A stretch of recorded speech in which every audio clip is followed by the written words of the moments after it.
Hey, what's up, guys? Welcome on in. I'd like to apologize about the voice changer that's on my OBS right now. I don't know how to remove it. It's like some plugin that I downloaded, but it's fine for now because my mic quality is really bad, so it kind of masks the fact that I have really bad mic quality.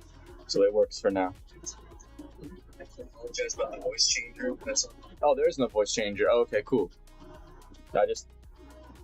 Anyways, I apologize for the voice changer that was on earlier. For some reason, it turned itself off. I was messing around with it. I think I turned it off. Anyways, bless up, everyone. So we have our working Cyclosa prototype here. What we've done is we added some underlayment tape to this. So it's got a nice, suitable glide for the surface. The 3D print resin wasn't the best for gliding on the surface, so I added some tape to the bottom, some smooth tape, gives it a nicer smooth glide. And then in the side here, I actually broke a hole in the side and added a cigarette butt in there. Excuse me, because that is actually where the mouse clicker is in there. It's a fingertip mouse in there. It's a vertical fingertip mouse, and yeah, I put this in there to click the side button. So now when I click the side here,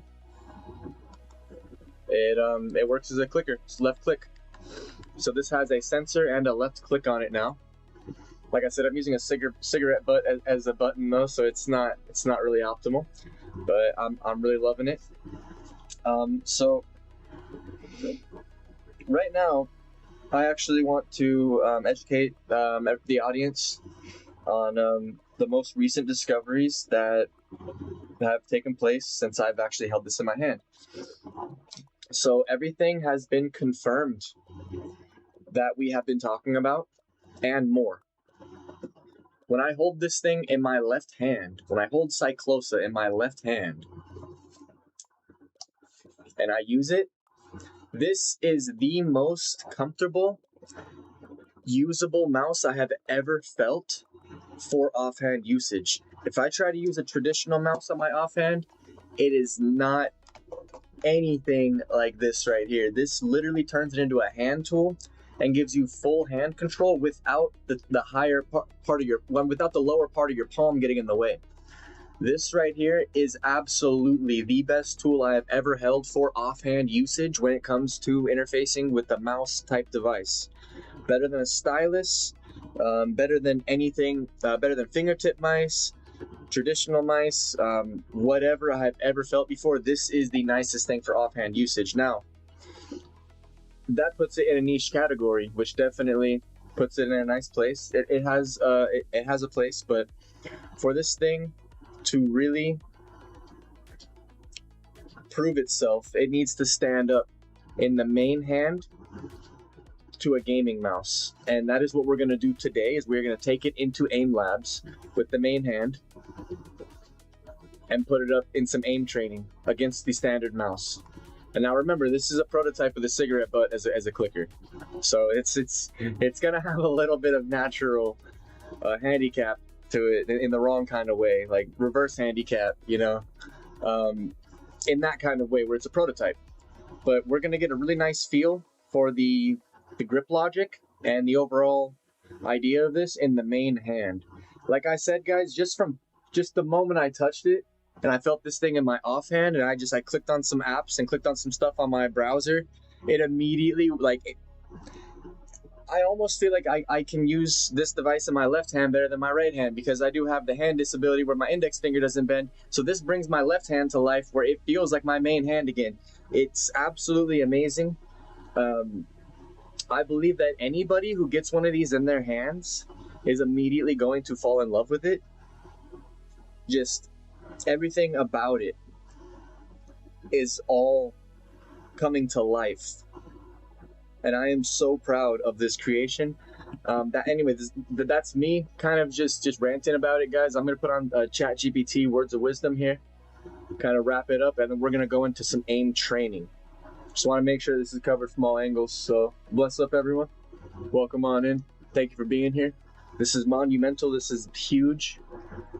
This is the first day of aim training with Cyclosa.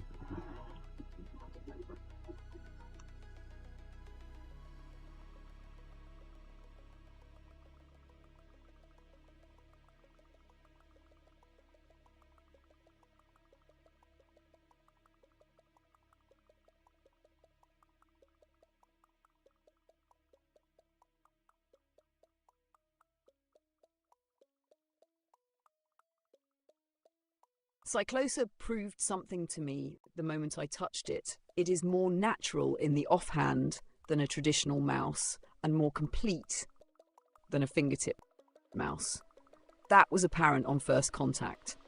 Compared to standard mice, compared to fingertip mice, and compared to any other pointing device I have personally used, Cyclosa already shows stronger ambidextrous potential because it does not ask the non-dominant hand to borrow a control style that was never truly built for it. The difference begins with how the hand meets the device. A traditional mouse is usually treated like a surface object. The hand rests on top of it, the shell supports the palm broadly, and the device is pushed around from above. A fingertip mouse goes to the other extreme. It strips away most of the hand relationship and leaves control concentrated into the fingertips, often with very little palm support, grip structure, or distributed contact. Cyclosa does neither. Cyclosa feels like a hand tool. Its form and grip logic allow the hand to engage it through multiple contact points at once. Instead of resting passively on a shell or pinching a tiny object with isolated fingertips, the hand begins to organize around control. That matters because the front of the hand is where much of the nuance lives. The pads beneath the fingers, along with the frontal grip region of the palm, are highly suited for subtle motor control, small corrections, and precise manipulation. This is the region of the hand that naturally wants to guide tools. Cyclosa brings support and control authority into that zone. It gives the hand something to work with where dexterity is strongest, without abandoning the stabilizing value of broader hand contact. Traditional mouse use, especially in the offhand, tends to do the opposite. Control drifts backward into the mid-palm and rear palm regions. Once that happens, movement becomes less about fine local control and more about larger recruitment from the arm and shoulder. Precision starts to break down. The offhand begins to feel blunt, clumsy, and disconnected. A normal mouse often feels foreign in the non-dominant hand because the geometry of control is not cooperating with the weaker hand's need for structure, leverage, and localized dexterity. A fingertip mouse solves one problem but creates another. It avoids the heavy rear palm dependency of the traditional mouse, but it does so by removing too much support. It gives you fingertip activation, but often without enough anchoring, enough grip logic, or enough surface relationship to make that precision stable and repeatable. It can feel nimble, but also floaty, twitchy, and under-supported, especially in the offhand. Instead of shifting control backward into gross arm movement, it risks overloading the fingertips alone. That is where Cyclosa appears superior. Cyclosa does not simply move control to the fingertips and call it a day. It creates a layered control relationship. The fingertips matter, the front pads of the palm matter, the grip points matter. The hand is not reduced to a flat drape over a shell, and it is not reduced to a few exposed fingertip contacts holding a tiny object. Cyclosa distributes control across the most useful forward regions of the hand, while still giving the user structure, support, and guided leverage. That difference becomes clearer in actual use examples.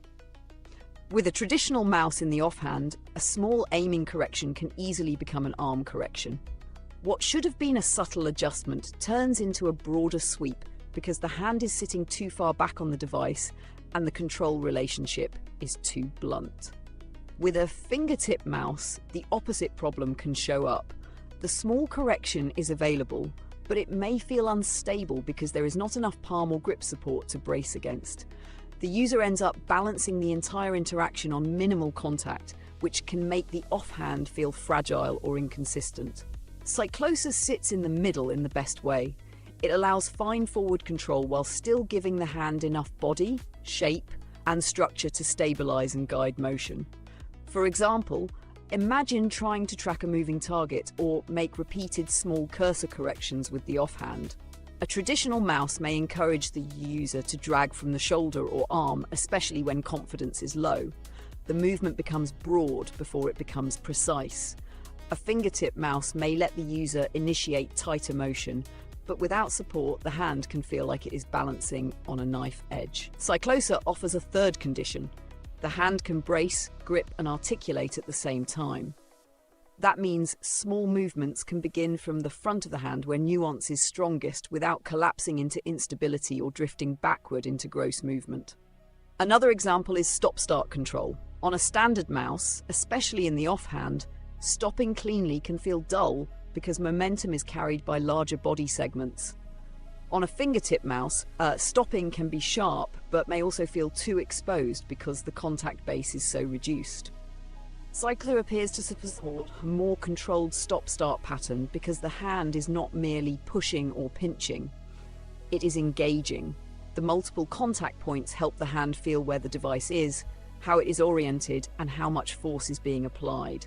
That improves the user's sense of control without forcing them into an all-fingertip, all-or-nothing strategy. This is why Cyclosa feels less like a peripheral and more like a tool.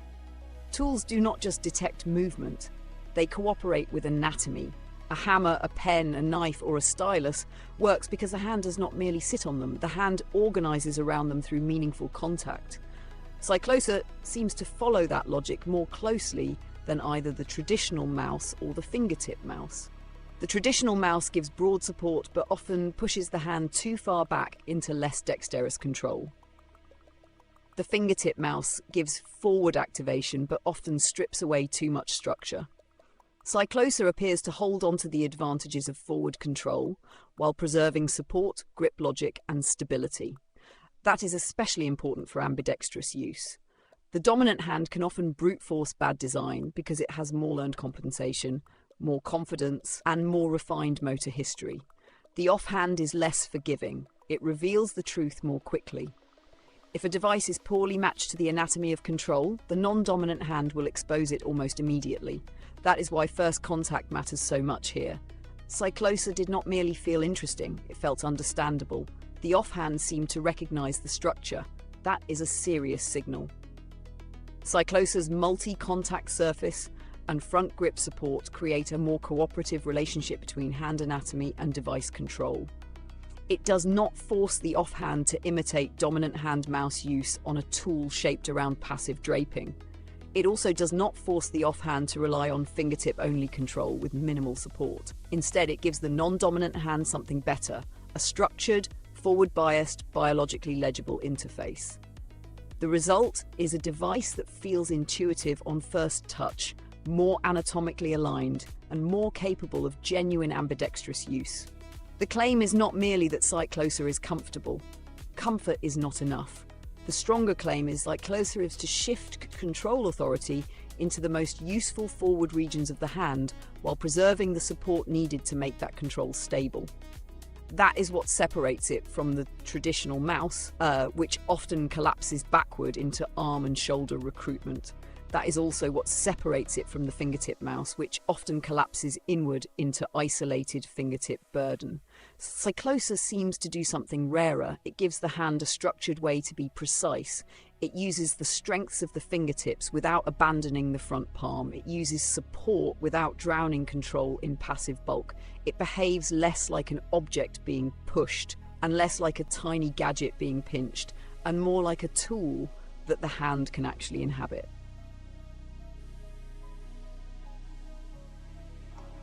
Alright guys, yeah, I just want to make a quick little update too.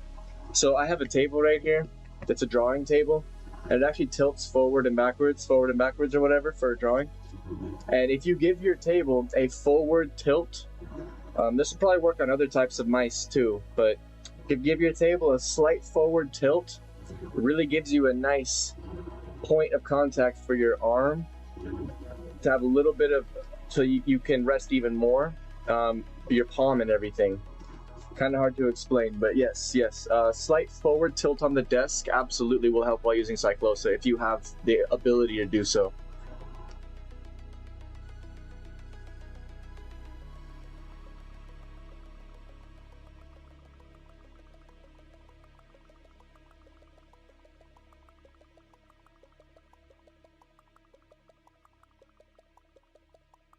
That is why it feels less foreign in the offhand. That is why it feels more usable so quickly. That is why it already seems superior on first contact alone, not only to the traditional mouse, but also to fingertip mice that solve one problem while creating another. Cyclosa appears to offer a fuller answer, fine forward control, meaningful grip structure, broader stability, and a more natural partnership between anatomy and device logic. The moment I touched Cyclosa, I could tell it was different. It felt more natural in the offhand than a traditional mouse, and more complete than a fingertip mouse. That was clear immediately. Compared to standard mice, compared to fingertip mice, and compared to any other pointing device I have personally used, Cyclosa already shows stronger ambidextrous potential because it does not ask the non-dominant hand to use a control style that never truly belonged to it. A traditional mouse usually works like a surface object. You rest your hand on top of it and push it around. A fingertip mouse goes the other way. It removes most of the palm relationship and concentrates control into the fingertips, often with little or no meaningful palm support. Cyclosa feels different from both. It feels like a hand tool. Its shape gives the hand multiple active contact points, so the hand is not just resting on top of something, and it is not just hanging onto a tiny device with the fingertips alone. The hand begins to organize around control. That matters because the front of the hand is where a great deal of fine motor ability lives. The pads beneath the fingers and the frontal grip area of the palm are well suited for subtle adjustments, guided motion, and precise handling. That is where the hand naturally wants to work with tools. Cyclosa brings support and control into that zone. It puts the conversation where the hand has the most nuance. A traditional mouse, especially in the offhand, often shifts that conversation backward. Control moves into the middle and rear of the palm. Then the arm and shoulder start doing more of the work. Precision gets replaced by broader motion. The offhand starts to feel awkward and dull. A fingertip mouse avoids some of that backward drift, but it can go too far in the other direction. It gives you fingertip control, but often without enough support or structure. That can make it feel quick, but also unstable, twitchy, and under-anchored, especially for a non-dominant hand. Cyclosa appears to solve both problems at once.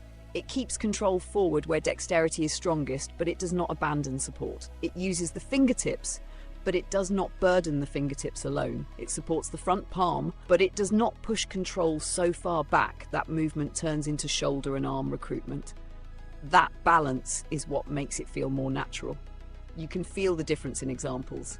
With a traditional mouse in the offhand, a small correction can easily turn into an arm movement. With a fingertip mouse, a small correction may be available, but it can feel too exposed because there is not enough support under the interaction.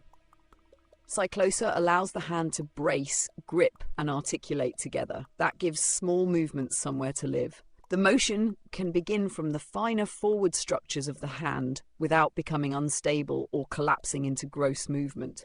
That is why Cyclosa feels like a true hand tool. It does not just detect motion, it gives the hand a better way to create motion. It works with anatomy instead of fighting it. The traditional mouse gives support, but often puts control in the wrong place. The fingertip mouse puts control forward, but often strips away too much structure. Cyclosa appears to do something more complete. It keeps control forward, preserves support, and lets the hand engage the device in a more natural and distributed way. That is why it felt different on first contact.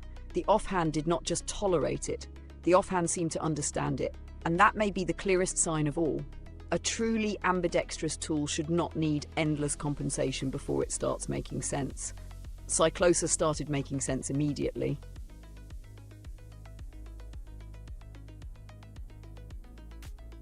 Tonight is a first contact moment, not a polished reveal, not a finished product demonstration. This is something more important than that. This is the moment where an idea leaves theory and touches a real test environment.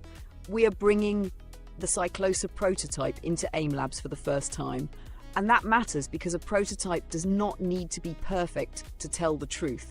Sometimes the earliest version tells the truth more clearly than the polished one, because there is less disguise, less decoration, less comfort from refinement. Just the raw question: does the core logic hold up when motion begins? Cyclosa is not being tested tonight as a final device. It is being tested as a living argument, an ergonomic argument, a control argument, a question about whether a pointing tool can be shaped more like a hand tool and less like a surface object. For a long time, the traditional mouse has dominated by familiarity. It became normal, so people stopped asking whether it was actually ideal, especially for offhand use, ambidextrous use, or more anatomically cooperative control. Cyclosa begins with that challenge. What happens if the hand is allowed to engage a device through more meaningful contact? What happens if support and control are brought forward into the front of the hand, where fine motor nuance is strongest? What happens if the offhand is no longer forced to borrow a control language that never truly belonged to it? That is what tonight is about. This is not just clicking into an aim trainer for fun. This is a field test of first principles. We are taking a fresh prototype, still close to its raw physical birth, and placing it into a system designed to expose control, tracking, correction, stop-start behavior, and movement clarity. AIM Labs is useful here because it strips away a lot of noise. It gives us motion tasks, it gives us targets, it gives us repetition. And repetition is a merciless little goblin.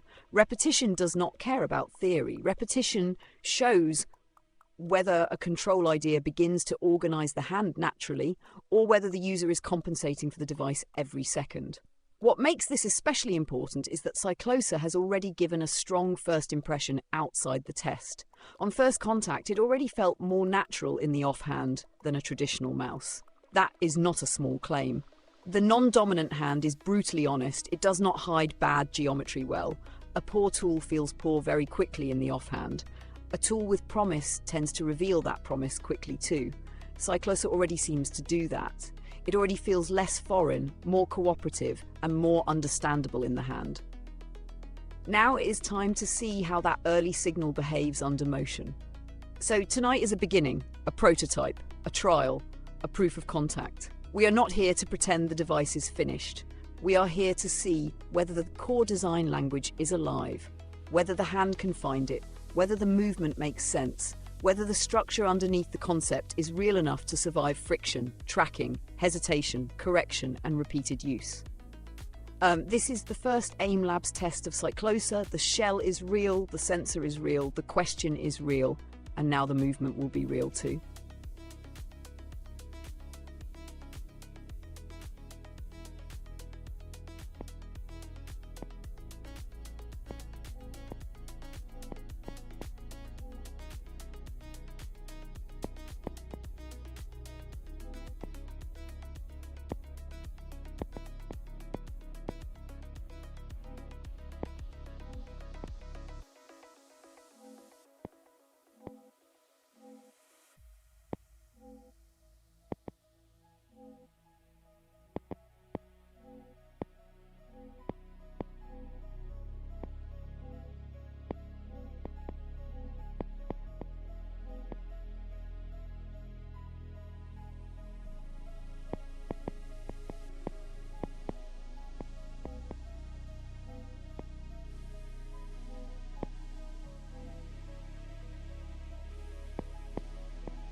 Disclaimer.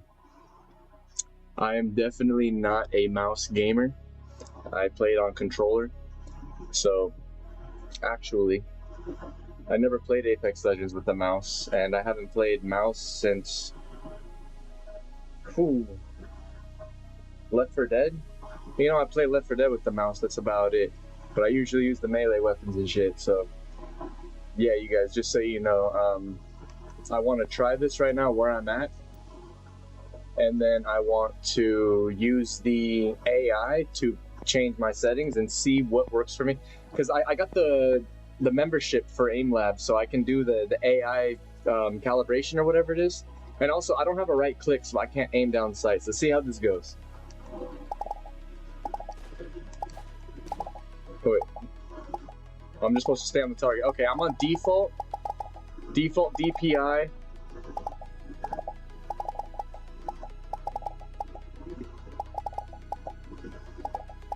It's definitely not quick enough.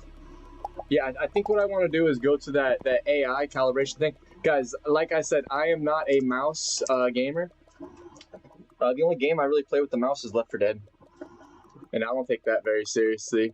So, let's see. Where was it at? Was it Mouse Labs? Yeah, it was Mouse Labs. Sensitivity Finder, dude. This shit looks wild. Because this is on default DPI, and it's like a really cheap Temu fingertip mouse. So we definitely got to calibrate this thing. I mean, it doesn't have like the DPI switches. Okay, this mouse right here has a DPI switch on it.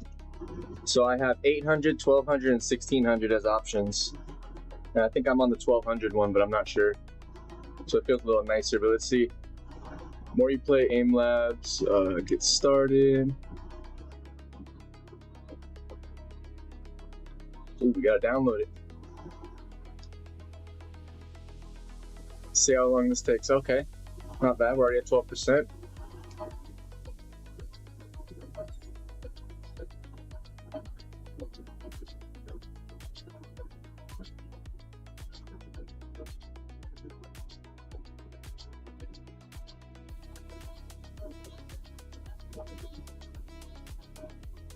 I've never used an AI calibrator for sensitivity before. This is very interesting. And I feel like I definitely need it because I've never really calibrated the mouse settings too much, except for like Left 4 Dead. And like obviously the DPI and then the sensitivity scaler and the Windows settings, I have it on linear right now. But I might want to turn that up a little bit, give it a little bit of a boost because it's feeling very slow right now. But let's see how this goes. That's gonna be the tricky little goblin in the background is gonna be that that Windows sensitivity scaler in the background. Okay, so it's pretty choppy. I'm on my Temu PC.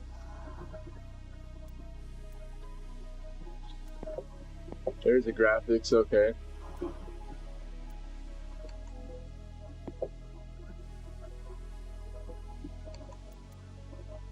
Keep it on 60 hertz.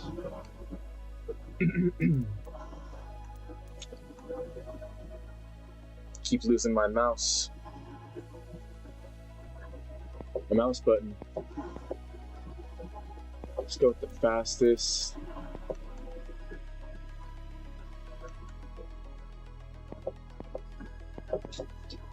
See how that runs. Yeah, it feels way smoother. Okay.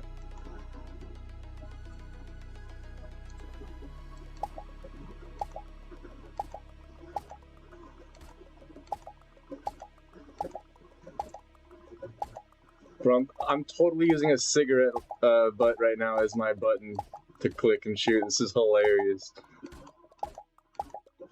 And my aim is so trash in general on the mouse. It doesn't do justice. Definitely doesn't do justice for what I'm trying to prove here, but I like that I'm starting with my what happened? I like that I'm starting with like my mouse design because I've never really taken the mouse seriously like that for aim. But I like that I'm starting with this one to really take it seriously. It feels so nice, like just as a prototype, man. Like this really hasn't even been fine-tuned, calibrated, or anything. It's literally hot glued together with a cigarette butt as its button, and I would still take this over a traditional mouse. This shit's hilarious, dude. That's how I know it's gonna be beautiful, when it's actually fully designed, man. Cause this already feels right, man. Like, whew. Okay, so let's see how garbage this was.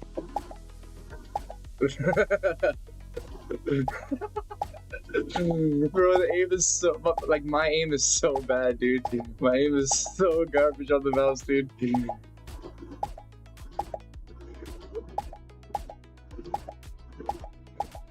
I feel like that's about what my controller would look like too, without aim assist. Like, in all fairness, without aim assist, that's probably what it would look like on controller too.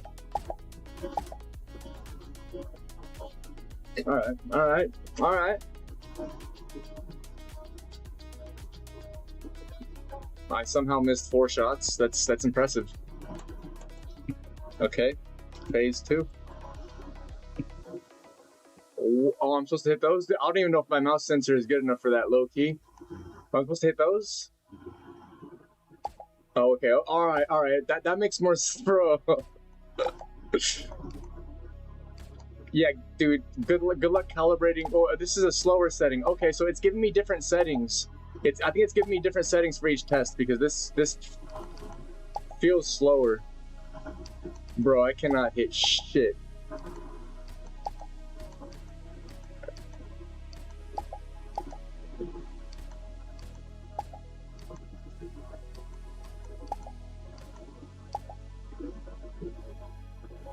What if I try this with my left hand? I'm gonna do one with my right hand, I'm gonna do one with my left hand. Bro. I'm starting to lose the cigarette butt. The cigarette butt's starting to go too deep into the side. Oh shit. How long is this test? Yo, cook me up some settings, AI coach. Bro, this cigarette butt just got jammed up in there, dude. That was some intensive aim training.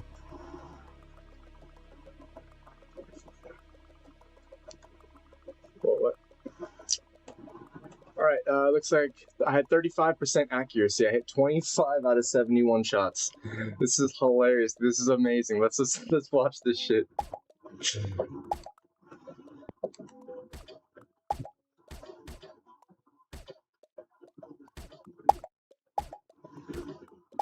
This is not only my first time on Cyclosa, this is my first time ever on an aim trainer for a mouse. I think I've used it a couple times on controller maybe, but this is my first time doing aim trainer on a mouse, and this is this is embarrassing, dude. It's so embarrassing, it's funny. But the Cyclosa is a beautiful device. I stand by this tool. I don't know if I stand by my aim or my ability to showcase it. I definitely think if this was in someone else's hands, you know, it might be a little better of a demonstration. But you guys are seeing, you know, how bad my aim is.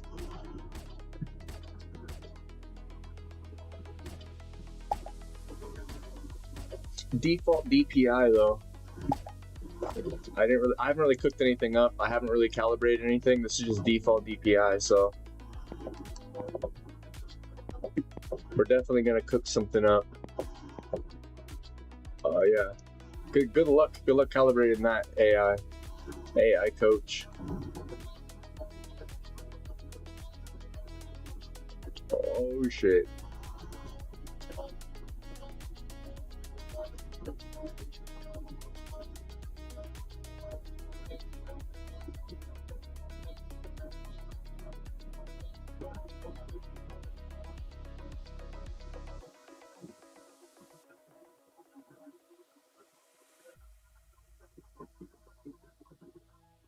I feel like the sensitivity is changing as I'm moving. I don't know what the hell's happening.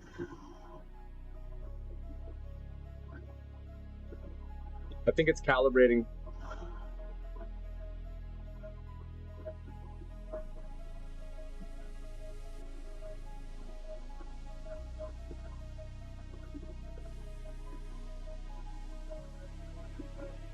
All right, so we're gonna do one of these. We're gonna cook up with some window settings, and then we're gonna run it back again on non-linear.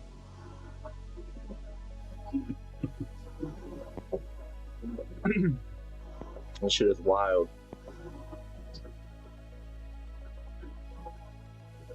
Hey, we got 100% accuracy that time.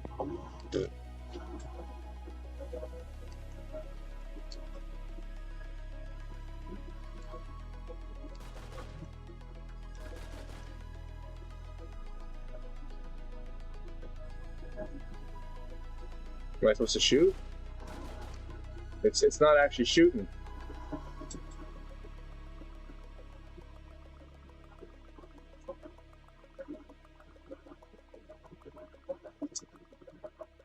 And my trigger got jammed. Oh shit. Cigarette butt just got jammed.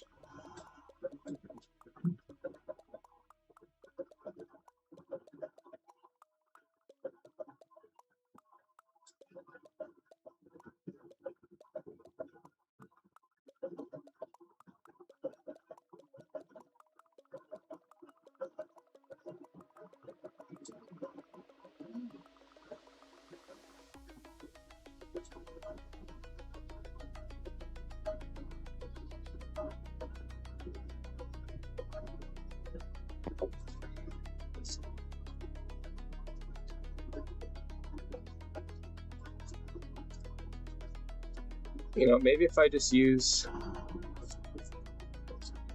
a full cigarette butt. Hold on. God damn it, I gotta roll this up again.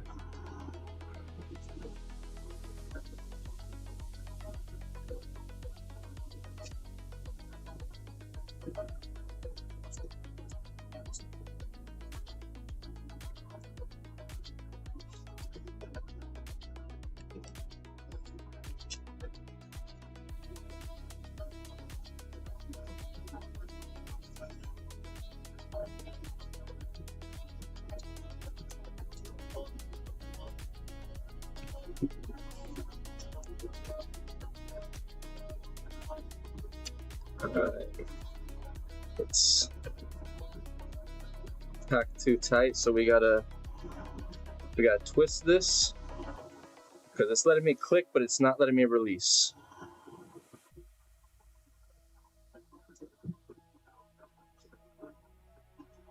See how that works. Ah.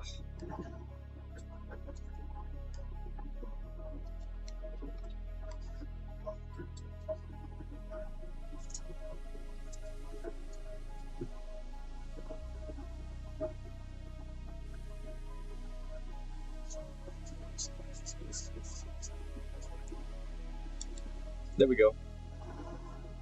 There we go. There we go. There we go. Let me just trim off the edge of it.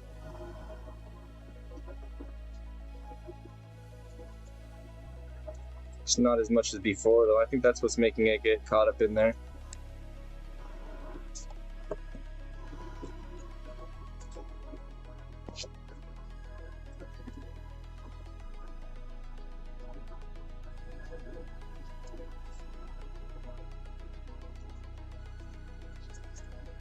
There we go. Hey, good as new.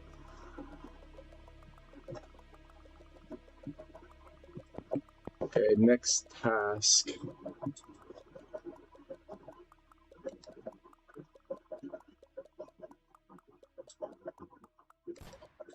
Bro, it's definitely different sensitivity again, bro. Oh, I hit it once.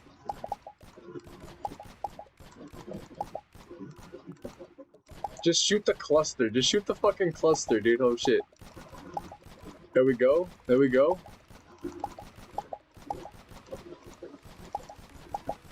Don't even have to reload.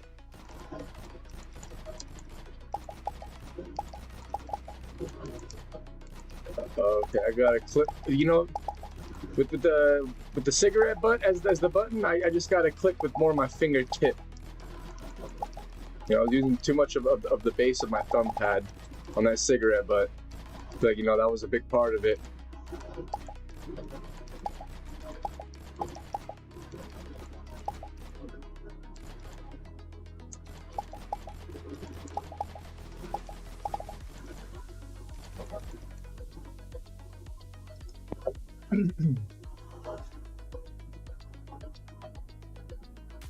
Nice score. Let's go. 16% accuracy. That's almost like 2 in 10 shots landed, boys.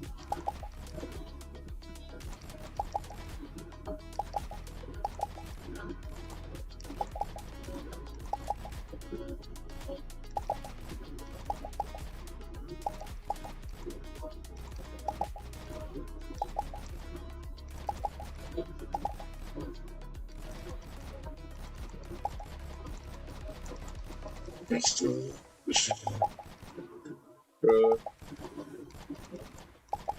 Fucking buildings hit like shed-sized targets, bro. Sitting still.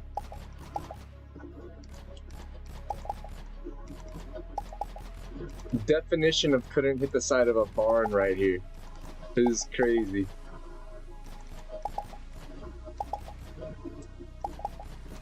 Ooh, that feels nice. Yeah. Keep the sensitivity right there, AI coach. Let's go, AI coach.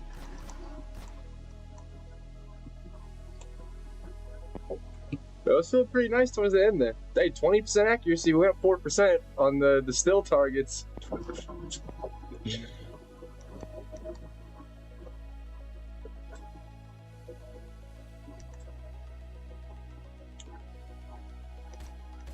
What in the...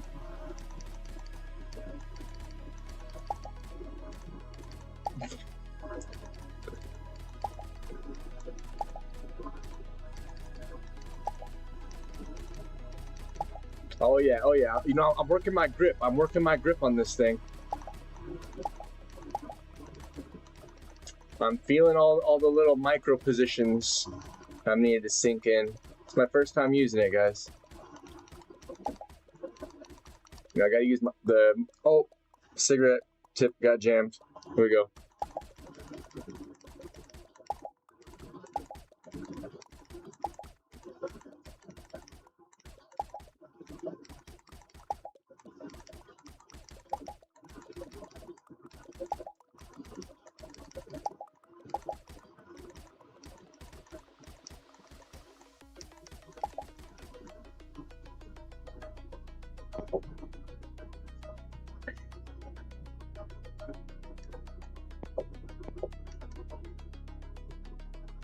We still landed 1 in 10. We still landed 1 in 10 shots. We're doing great. As long as there's absolutely nothing else in the vicinity but the target, we're doing fantastic. As long as the target's not firing back, we're good.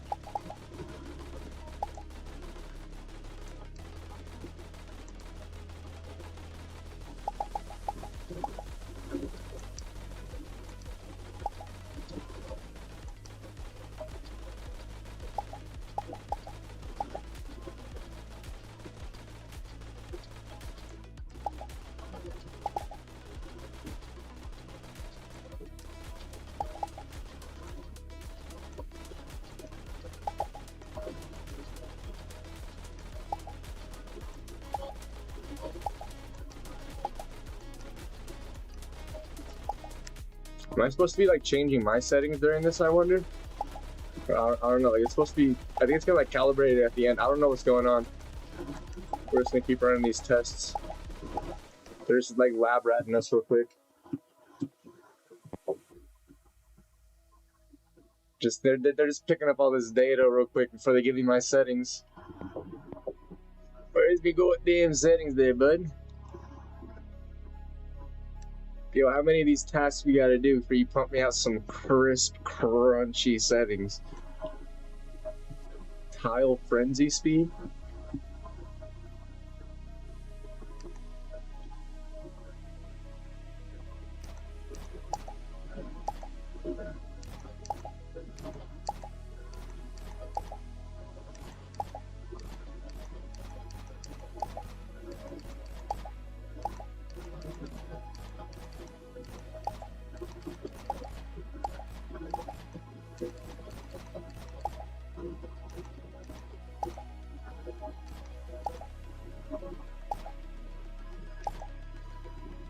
Work on my accuracy a little bit.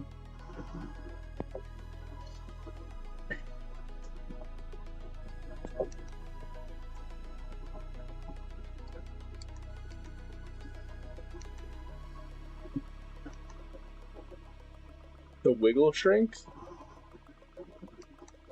That's what this test is called? The wiggle shrink? Yeah, dude. This is just as wonky as its name. I could not hit a single one of those. What is that? What is that movement pattern, dude? That thing's moving like a UFO, bro. It's like I'm playing Galaga. My gun's not even firing.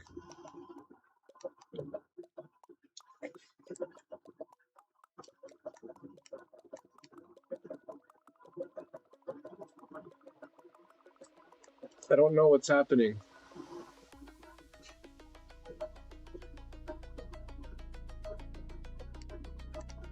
It's very intimidating.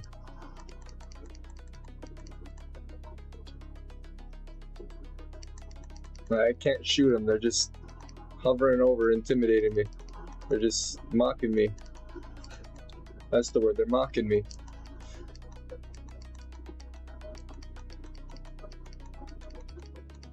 Oh, it's doing something. It's doing something.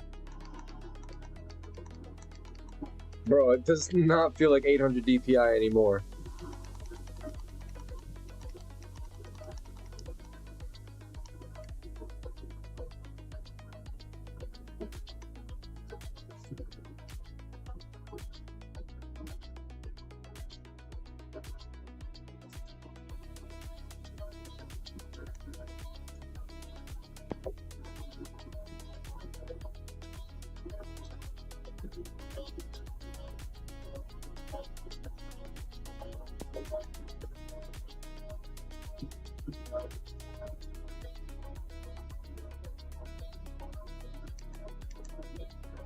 Cannot wait to try this with my left hand low-key.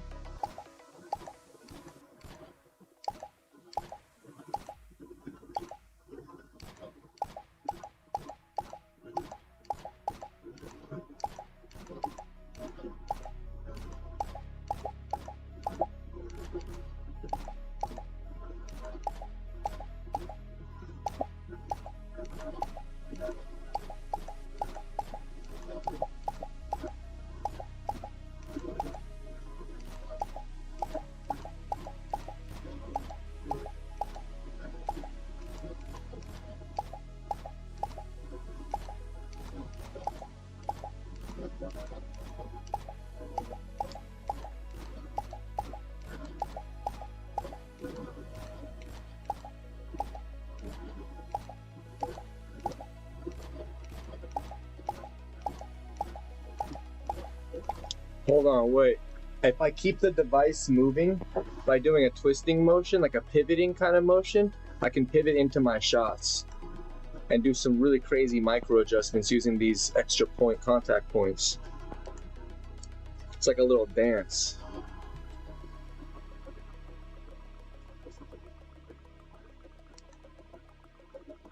I can like turn into my shots.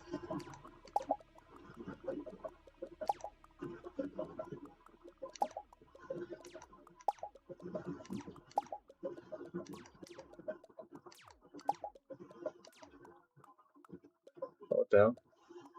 Oh shit.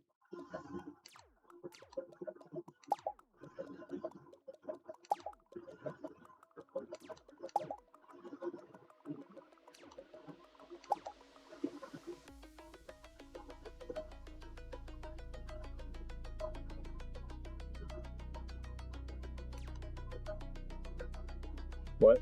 Wait, there's nothing there.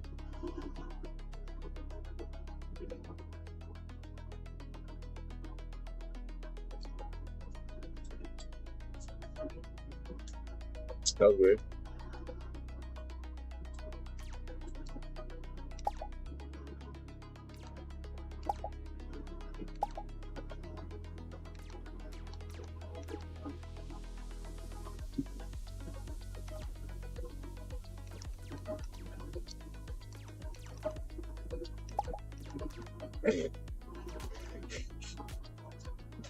Oh shit. Dude, it's really difficult to keep this cigarette butt in place while also trying to grip the side of the controller with that thumb. That's wild.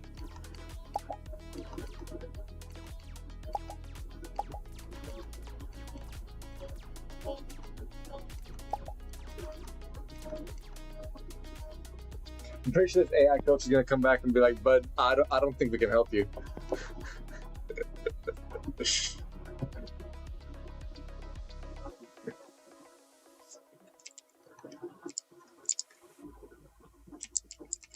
Oh, I can actually walk around this one.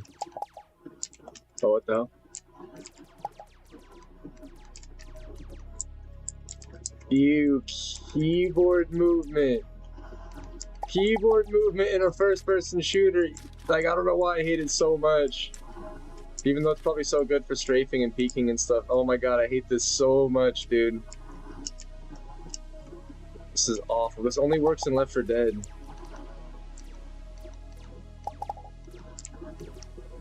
Oh, this thing fully automatic?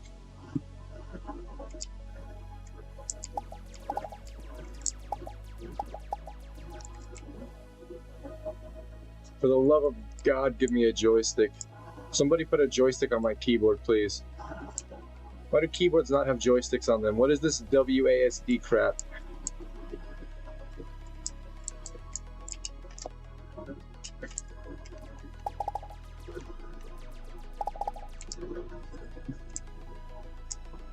Oh my dear Lanta.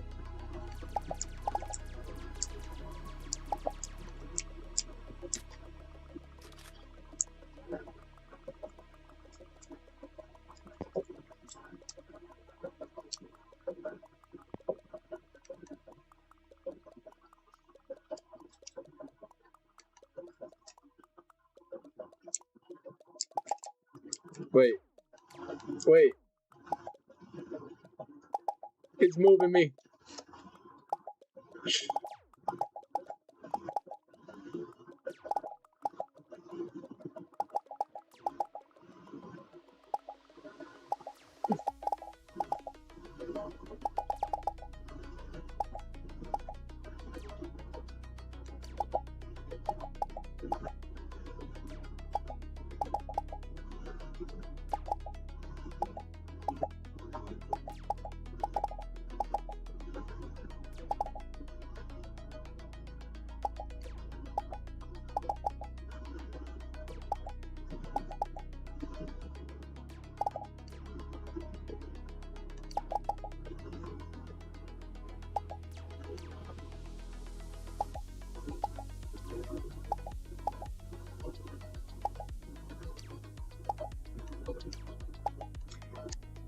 Let me try to go into my Windows settings right now and change my actual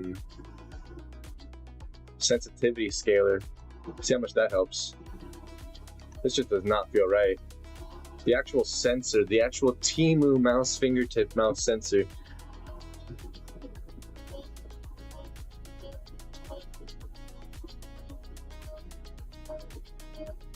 It feels draggy even on my desktop. It feels slow. Let's see, where's that mouse?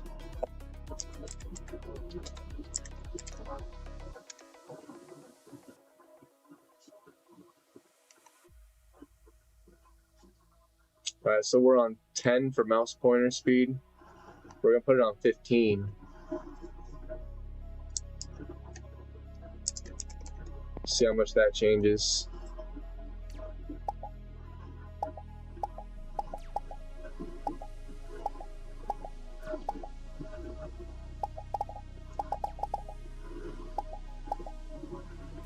I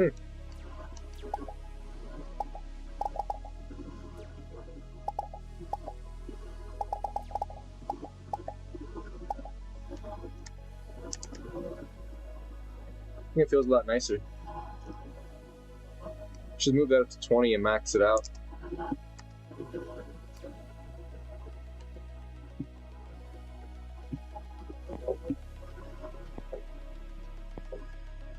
Okay, yeah, so my mouse feels way more agile now.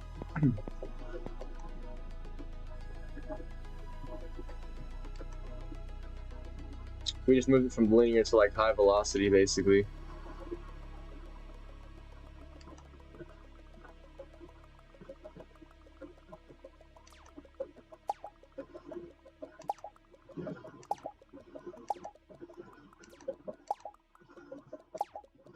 Okay.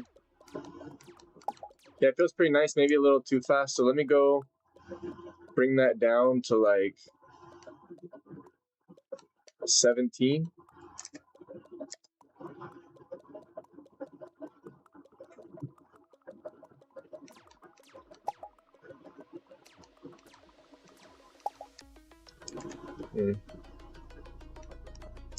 Bring it back up to 20.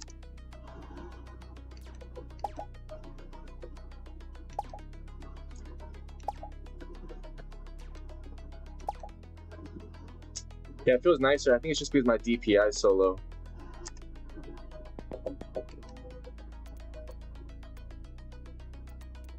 Let me see if I can. Oops. I think I'm supposed to be aiming down sights for this too, but I don't have a right click. So I'm a little confused on that. Oh yeah, there's an ADS sensitivity. No fucking wonder. I've been hip firing this whole time. Okay.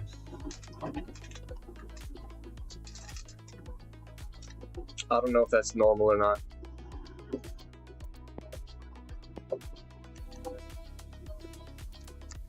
I would assume they want us to ADS on this one.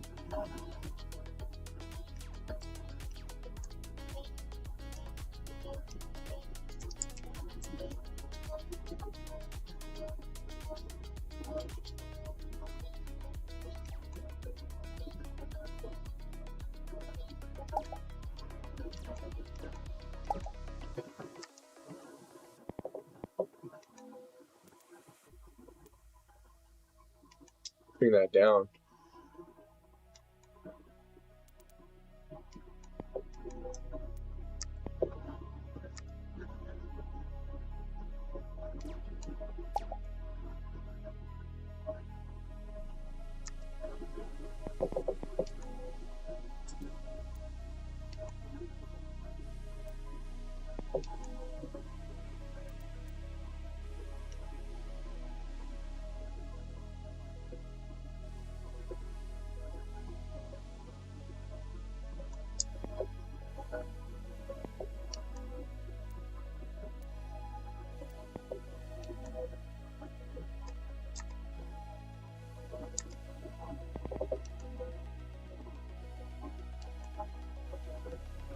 So I'm gonna play on 5.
I don't really want to read any of the analytic feedback until I get like a baseline going.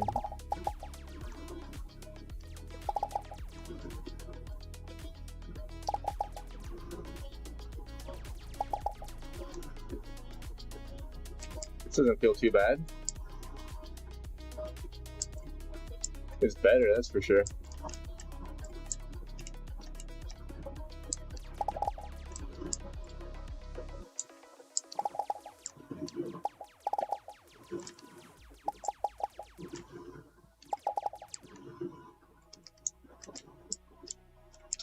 I could probably bind the aim down sights to my shift.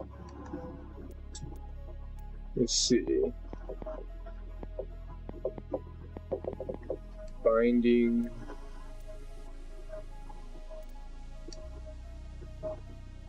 Aim down sights is Z, okay.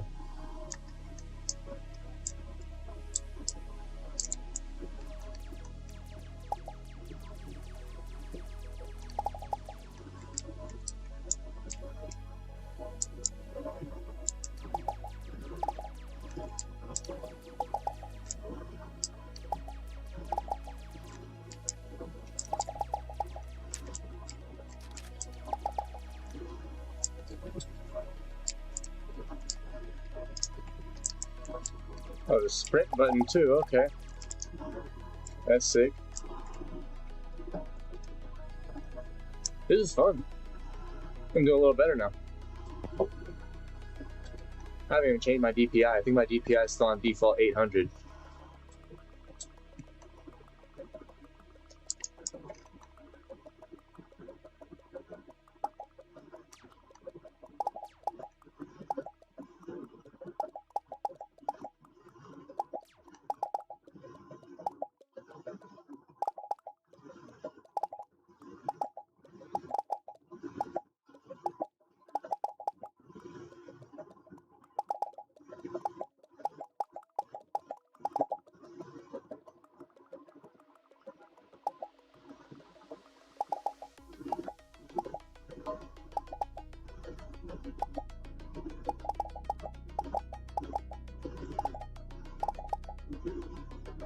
The accuracy's going up. Aim trainer's doing its job, boys.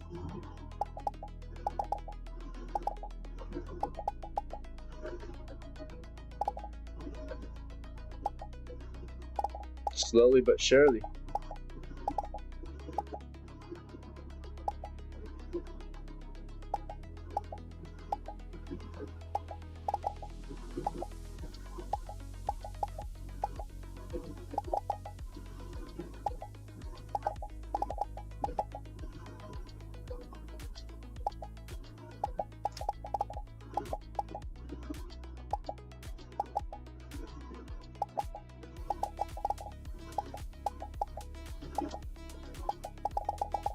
I really did get the cheapest mouse sensor available for prototype testing though, because I didn't even know if this thing was gonna survive prototyping, right? Like I'm hot gluing it and just doing all this crazy shit, so it's not like I got a fancy mouse sensor to do this to begin with, but I'm actually really impressed right now. I'm actually having a really good time. This is really fun. And this AI coach mode is sick. I'm starting to get a little bit of a baseline going here. I tuned my my Windows sensitivity scaler a little bit.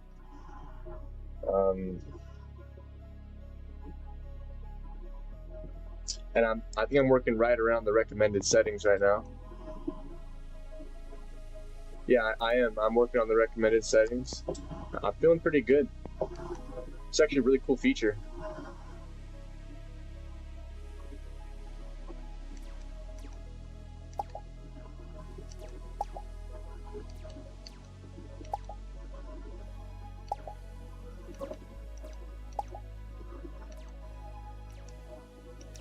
I think I'm supposed to aim down sights on this. Whoops. Hold on, let me fix my button. There we go. Yeah. Practice a little bit of the aim down sights sensitivity.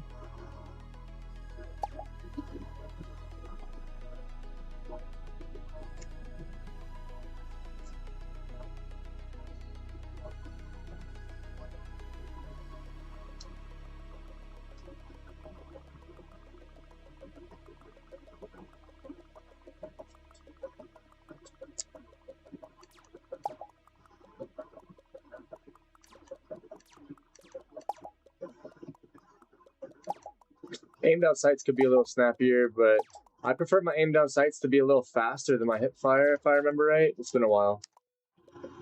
Can I go in there and manually change that? Yeah, I can. Okay.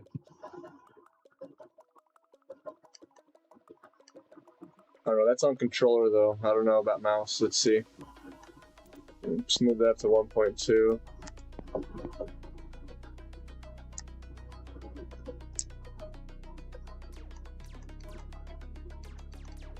I think it's a little better, but I can't tell because the fucking target's moving so fast. Once again, I feel like I'm playing Galaga on this one.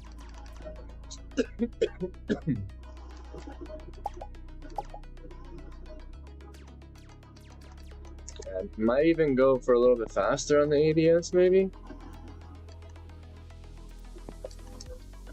Like, I don't know. Let's see.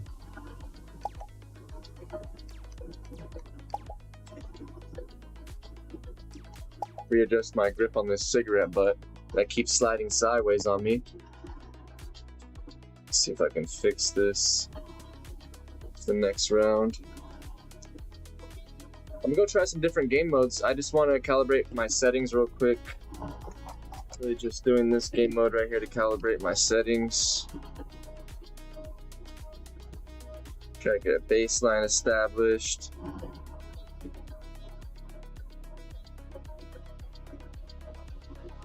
Not sure. Oh my gosh. I'm gonna have to I have to fix this button. I just lost my cigarette butt. Where'd it go? There it is.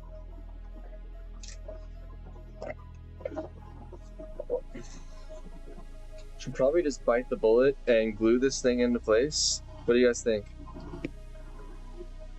But I feel like it's gonna get worn down so quick because it's a cigarette butt. And then I'm just gonna have like a worn down cigarette butt glued to the side of it.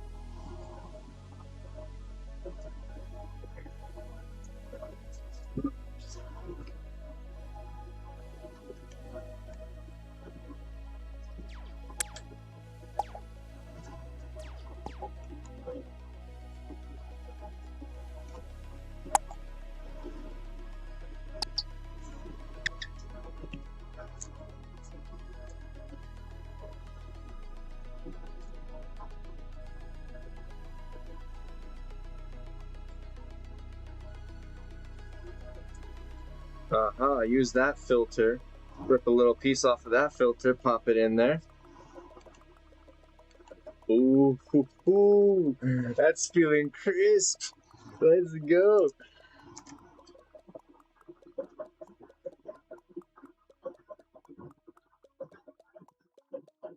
That's a pretty crisp clicker right there if I've ever clicked the mouse button before myself. I'll tell you what.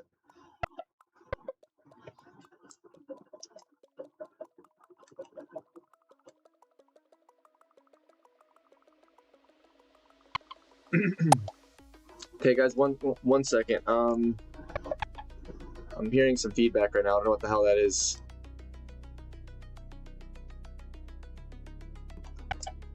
I don't know if you guys hear that shit, bro. I don't know.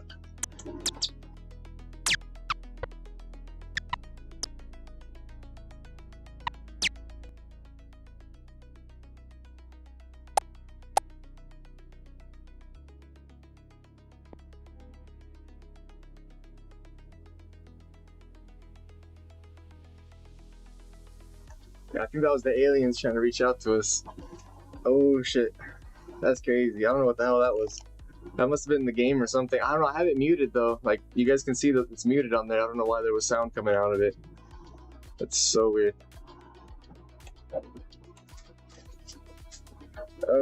Anyways, I'm gonna be right back 1 second. Let's listen to some, let's return to the lobby. Do want to work on some left-handed aiming, but I'm building right now on my main hand. Feeling pretty good actually with the progress that we've made already in this short amount of time.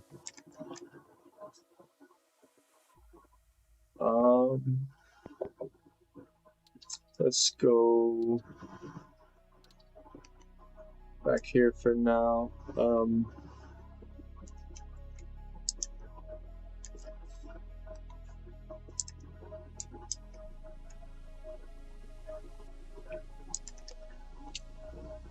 I want to turn the sound off real quick. I don't know why that music's tripping me out. It's at such a low volume.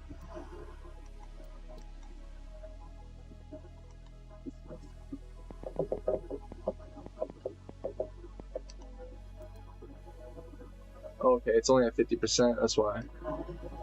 The lobby music is at 5. Okay, those are some weird default settings. Let's turn these down. It's definitely got some purgatory vibes having your lobby music at 5%. I don't know what kind of psychopath set that, bro. I don't know what the fuck kind of psychopath is putting their lobby music volume at 5%, bro. That's absolutely nuts.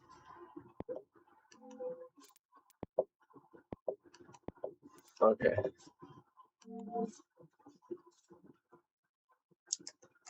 Let's go listen to some Kevin Macleod. You know, we got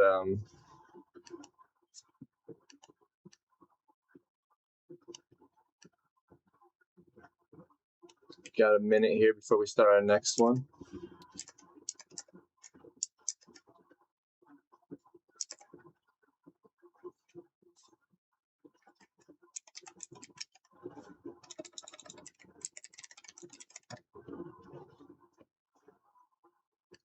I have such a natural reaction to want to go back like that when I reach back for the mouse. Okay.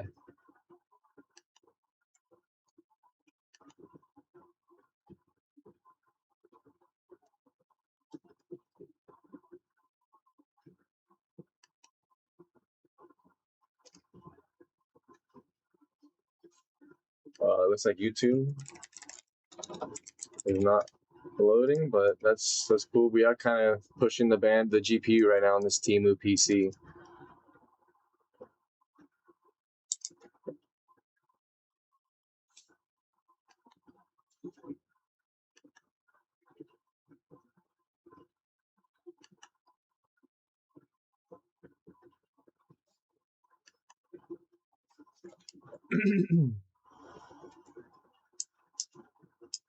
This GPU is straight from the depths of Temu, dude.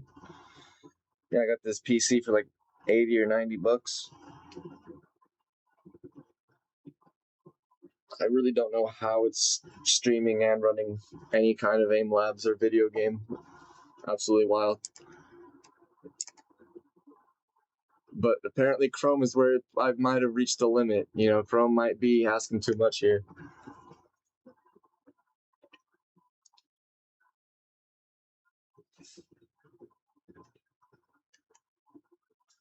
I don't know. I see it lagging, it's freezing up. What about Microsoft Edge?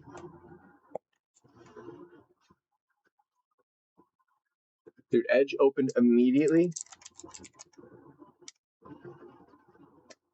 and loaded YouTube immediately. Chrome had me frozen on YouTube, and now it won't even open. Dude, I hate to say, I'm starting to prefer Microsoft Edge or whatever it is over Chrome.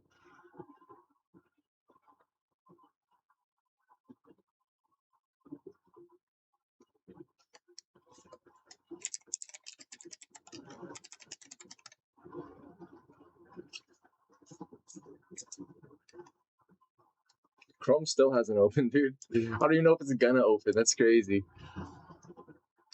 It literally just crashed out when I asked it to open YouTube. Oh, there it is. There's Chrome. Oh, don't worry about it, Chrome. Edge already got it covered.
All right, you guys, let's see what's going on with this Aim Labs Academy right here. This looks freaking awesome, dude.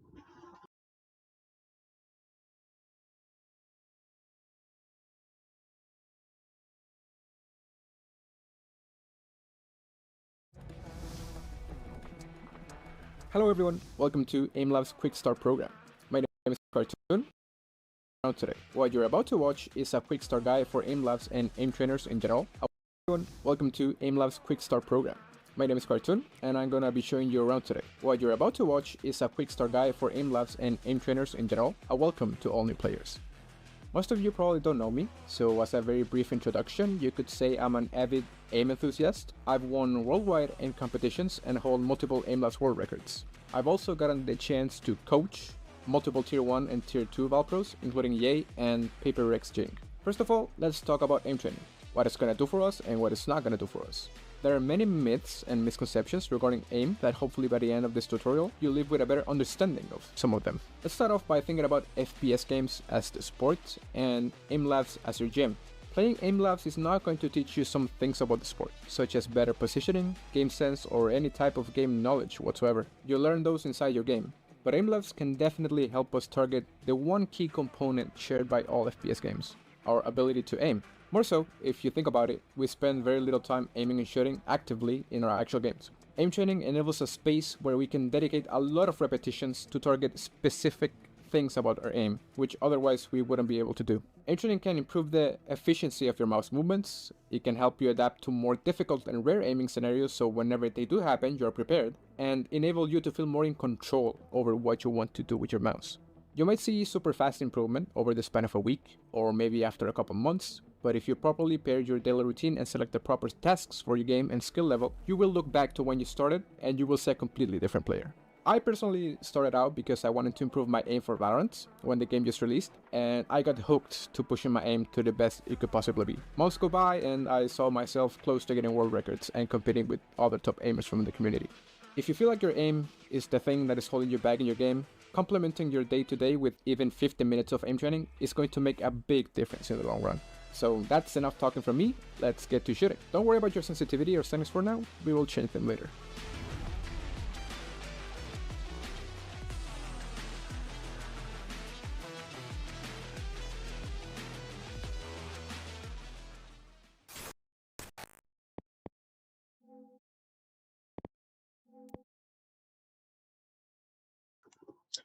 So you know we already did a little calibrating on the aim. Let's see. Next step, okay. So we got about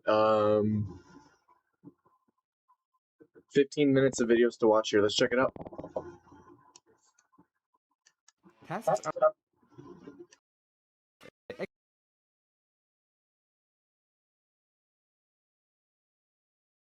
Tasks are the most basic concept of aimlabs. If aimlabs is our gym, then tasks are the exercises we do inside it. There are default tasks created by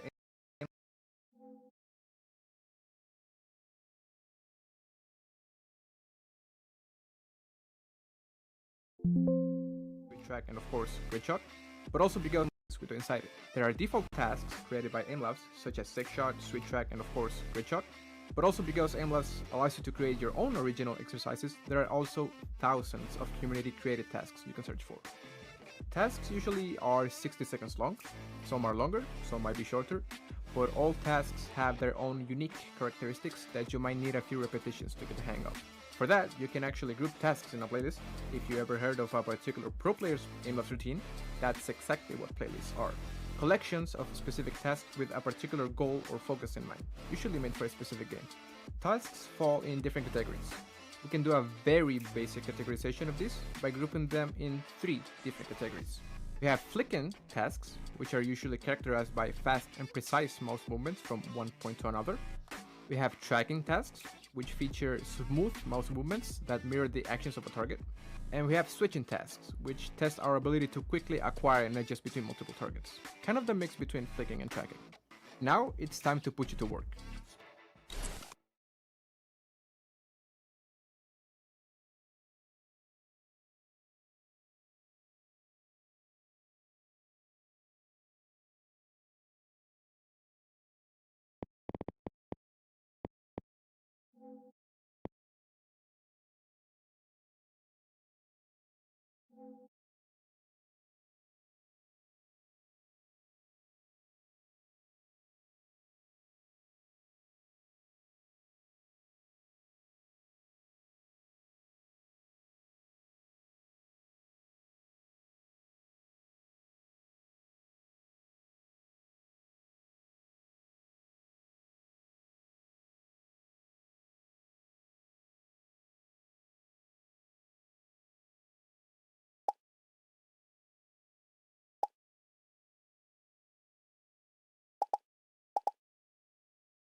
Good job.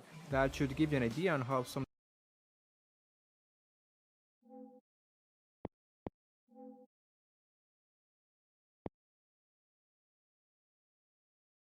we were talking about. Good job. That should give you an idea on how some tasks might differ one from another. As we mentioned when we were talking about tasks, you can go way deeper with how you can categorize them, depending on the specific skills you want to train. And that connection between specific skills and your main game is exactly what we're going to talk about in this step. You downloaded Aim Labs because you wanted to improve your aim in a specific game, right? Depending on what game you're training for, you will benefit with certain tasks more than others. When I just started out, I wanted to train for Valorant, so I found a very popular playlist back then that was made only with Valorant related aim skills in mind. Naturally, that playlist featured mostly flicking tasks because that lines up with the most common aim situations found in Valorant. But let's say you're training for Apex or Overwatch or Fortnite, which are games that feature a longer time to kill. You may want to focus on tracking scenarios that help you practice your ability to stay on a target for an entire magazine. Or maybe you play Battlefield or BattleBits, which incorporates a lot of chaotic flicking and tracking between multiple targets. Then you can optimize your routine with switching tasks. It could also be the case that you want to develop a super well-rounded aim by grinding all categories equally, which is fine of course.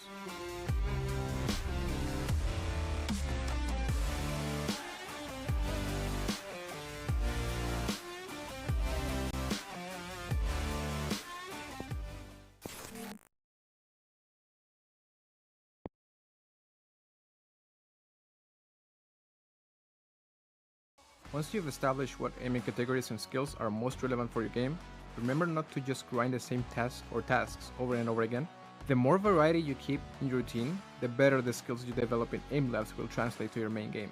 Now, if you haven't done it yet, let's change our sensitivity. Before or during the next activity, make sure you choose the correct game under controls and proceed to input the same sensitivity used in your game. In reality, we could go with any sensitivity and it would be alright, even if it's not the same as your game, but let's just stick with this for now since we are just starting out. And of course, inside our games, the number one thing we value is consistency over everything, so let's not change our sensitivity every single time we die, okay? It's time for another shootout, this time with special tasks designed for your game.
As gamers, competition is a fundamental part of who we are. When I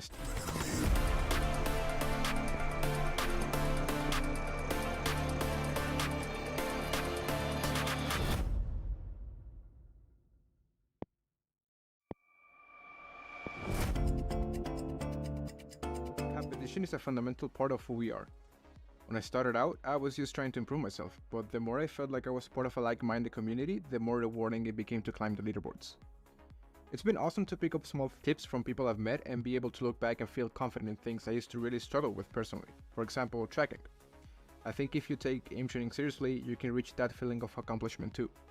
In this video, we're going to explore what I think are some of the most valuable features in AimLabs. You'll learn about the result screen, task scores, the replay system, leaderboards, and AimLabs rank seasons.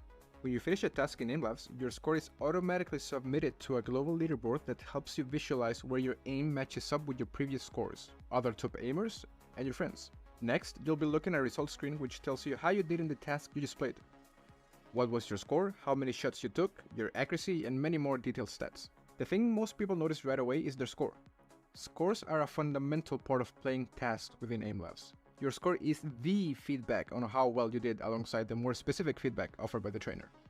For example, some flicking tasks will earn you a score, but if your accuracy is too low, that score will be heavily affected by that. Some flicking tasks have an accuracy multiplier actually, so be careful. Although that does not happen in tracking and switching.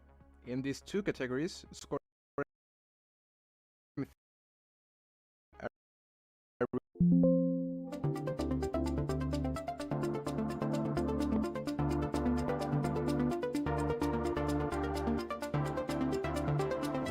you did alongside the more specific feedback offered by the trainer.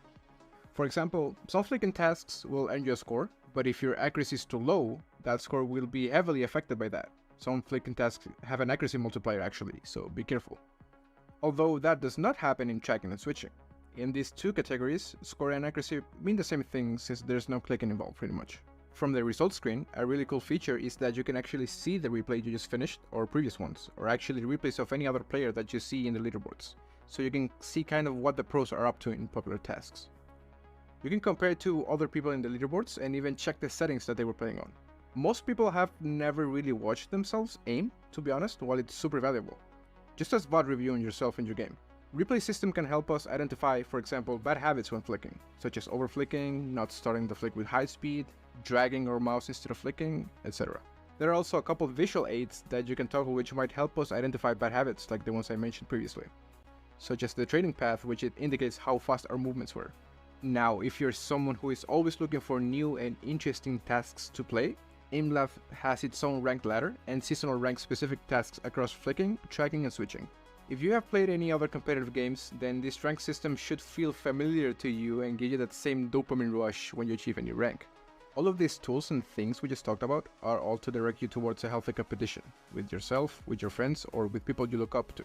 The rush I mentioned earlier, the feeling of self-superation, is a very common feeling in your training, so I'm just giving you a slight introduction to it. Your turn. Play any task. Once you reach the result screen, check how you did. How was your score and your position? Take a look at the replay screen and see if you can find any mistakes. For example, in this replay of mine, you can kinda see that I was overflicking constantly when going from one target to another. I'll try to work on that from now on.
Hey, yo, welcome on in, man. What's up, Biz Story Time? Sorry, man, I'm not really watching my comments as much as I should be. Welcome. So, the concept here is side squeeze pinch. That's where it started, right? Using the sides to squeeze for the left and right click, and using the top, and then also adding supports for the other fingers, and it's turned into this right here. So the idea is right and left click are on the sides. So you got one, your right click is right here on this trigger here to aim down sights. Your left click is on your thumb here, and you have the index finger for the top. There's going to be a button layout. Might add a joystick to the side. Not really sure. It's still in the prototype phase, but the general idea is to remove the palm from the grip, right? So the bottom of the palm down here is where all that feeling like you're dragging a block across the screen comes from. And the idea here is to move it to the front of the palm, more like a fingertip style grip, but also to have support. You can rest your palm here. Less chafing, less dragging for your palm on the for this part of your palm on the mouse pad. So you can really rest like the outside of your palm here on these supports. Your thumb palm right here doesn't drag. So this whole time I've been doing this, I haven't had any contact with this part of my palm on the mouse pad. So it reduces the rubbing on the pad. There's actually a space here, so if I took like a piece of paper here, it could actually go underneath my my hand as I'm using it, right? So there's actually a space there, so there's no like rubbing on the mat on the mouse pad. But the overall idea is to create a mouse grip that is better than fingertip style and traditional mouse grip. So I know that my demonstration here tonight with the aim training doesn't really show much because I'm brand new to using the mouse for aiming to begin with. I mean, I played Left 4 Dead with the mouse, that's about it. Never really taken it too seriously, so my experience doesn't really show much, you know, but you know, I feel like you would just have to have this in your hands to feel it for yourself. Or we got to get this in, you know, some people's hands so that they can test it. Because my opinion on it is biased, obviously, since I created it, you know. So, and then also I'm not even that experienced when it comes to aim training in general. So I'm really excited to get this prototype out to some people to test it. The idea is, yeah, you know, reducing the contact for the palm on the actual pad.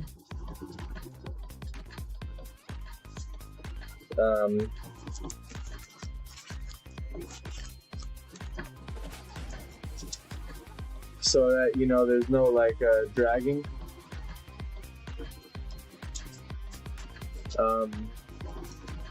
Ambidextrous usage. So this feels in my left hand better than any mouse I've ever used. So sorry guys, I'm a little tipsy off this Four Loko, man. I'm drinking on this this USA Four Loko, and this shit's almost gone. So excuse me. But yeah, this is for ambidextrous usage was the original goal, to get this working for ambidextrous usage so you can control two systems at once. And I feel like this really does that. Absolutely, there is no question about it in my mind. Non-biased even. Like, I feel like it's pretty non-biased even. Like, just this is just like a fact. Like, if you held this thing, you would know what I'm saying. This in the offhand is absolutely incredible. Best thing I've ever used in my offhand. Now, if you're talking about this competing for gaming mice in the main hand, that's where we're testing right now, and we're trying out right now if this competes for like against the gaming mouse in the main hand. But for the offhand usage, I know for a fact after holding this thing and after using it, this is superior to anything I've ever held for ambidextrous usage. Now that is a niche area, and it's kind of like a small market, you know. But it is amazing and incredible, and it's exactly what I was aiming to create, was something for ambidextrous usage. Now the question moving forward is, does this compete with gaming mice in the main hand in its current state, like with the cigarette butt on the side, you know, using a cigarette butt as the main clicker, like fucking Temu mouse, fingertip mouse, hot glued together shell. Like, can this compete, you know? And it's actually doing pretty well. I'm actually really liking it, but the button is getting annoying with the cigarette button, man. Like, I need to get an actual prototype, like, I mean, not a prototype, like an actual model going. But what I'm gonna do is take the base off and practice with a few different tops. So this right now is only one top variant, right? So since I have this sensor foot as a separate piece, all I gotta do is just pop this off and then pop a different top onto it, and I can try out various different toppers and various different tops to it. So I definitely do not want to get locked into one design too early. This is amazing. I am absolutely in love with it. Can it be improved? Fuck yeah, dude. I mean, Kaizen, right? Anything can be improved. Perfection does not exist. Only the pursuit of perfection. So yeah, I mean, this is a beautiful piece, and as is, I would take this over any device I've ever used. And that's just for comfort. It's like, I'm a Cancer, right? So like I can feel pretty deeply, but when it comes to my articulation, you know, like it doesn't really come out right. So I don't know if I'm explaining it right, but anyways, I feel like I don't need to. I feel like the thing's gonna speak for itself. Once we get this in the right hands, we get some people testing it. I need to work on the design and really perfect its geometry and everything. But the device is gonna speak for itself, man. I don't have to come on here and, you know, say some magic words, but I'm doing my best here to explain it. I'm probably not doing too well, but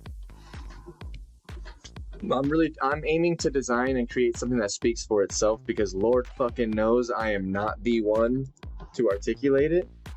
So if I could just create something that speaks for itself, the moment it hits your hand, you know what I'm saying, then we're on the same page, you know what I mean? Like, that's what I'm aiming for. That's what I gotta build. So, yo, anyways, bless up. It's definitely wonky with the cigarette butt as the button, dude. I can't tell how much that's getting in the way, but it's getting in the way a little bit because it keeps getting loose. But I'm having some fun. Aim Labs, dude, I really recommend it to anybody who's trying to improve their aim. This is a really good course, and I've already improved significantly tonight from where I started. So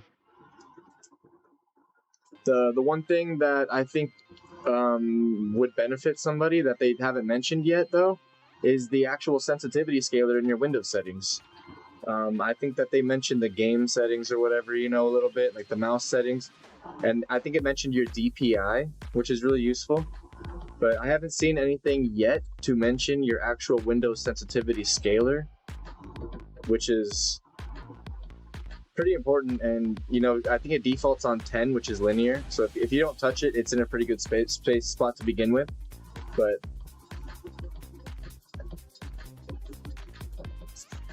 yeah, this Aim Labs course is sick. I'm about to continue here in a second, guys. Sorry, I just wanted to kind of rant a little bit and kind of explain, you know, like I said, I kind of want the device to speak for itself, though, right? I feel like, you know, when you have to explain it, you know, I mean, it's in the phase where I have to explain it. It's got a cigarette butt hanging out the side of it. I get it. I got to explain it right now. But I really cannot wait until the point where this thing just speaks for itself. Like I said, once it hits your hand or hits someone's hand, I think that it's going to speak to them. So I really can't wait to get some prototypes going and actually send them out to some people to test them out. It's going to be really cool. So if you guys are wondering what's going to happen next is I'm going to look into the proper sensors and the proper, hardware I'm going to want to put into these shells. I'm going to work on the geometry. I'm going to try out a few different toppers. So this is one topper. This is the first one. I'm going to try out a few different toppers, or maybe just a couple different toppers if we get it right. This feels really right, but I don't want to say that because I know it could be improved. So I want to work on it a little bit, see what can be improved. And after trying a few different toppers, I want to, like I said, look up the hardware that needs to go into it, the exact proper sensors, because this sensor does not feel good. I don't think this is a gaming sensor. I don't think this is the right sensor to be using for this. This is just a prototype. The first prototype, right? So the mouse feels great. The mouse feels fantastic. The grip, the logic, everything about it feels fantastic. Now the cigarette butt as the left click, and the Temu mouse sensor or whatever, it's not a gaming mouse sensor. That's what kind of is feeling off right now. So like I said, I'm gonna look up the right hardware to get in there, and we're gonna figure out how we would need to get this set up for some bolts, some screws and bolts, just so that I can screw and bolt it together. Not bolts, not using bolts, just so we can screw it together and have an actual piece that can be taken apart properly and reassembled and all that jazz. That's what we're working on next. So I'm already really impressed by the logic, by the grip. I don't know if I want to stick with a 3-point or go with 2-point. I think 3-point's better. I think I like the 3-point.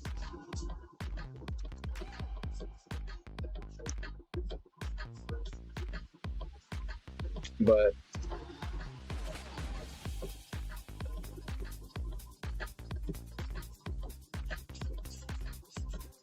I want to try 2-point. I really do want to try 2-point because the 3-point, I'm thinking that the third point might be a little in the way, might be a little draggy for first-person shooting, right? Now, when it comes to actual interfacing, this is really comfortable. This is a really nice design if I was doing like 3D modeling or something like that. When it comes to the snappiness of the first-person shooter, I'm thinking that the third contact point might be getting in my way. But if it's used properly, though, it gives you like a really nice ability to like turn into your shots, and like it's kind of hard to explain, but I don't think that it might not be optimal to have 3 contact points for first-person shooter. I think 2 contact points would be optimal for first-person shooter.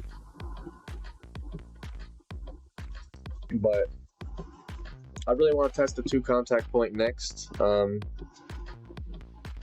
want to test out this one right here. Is really nice.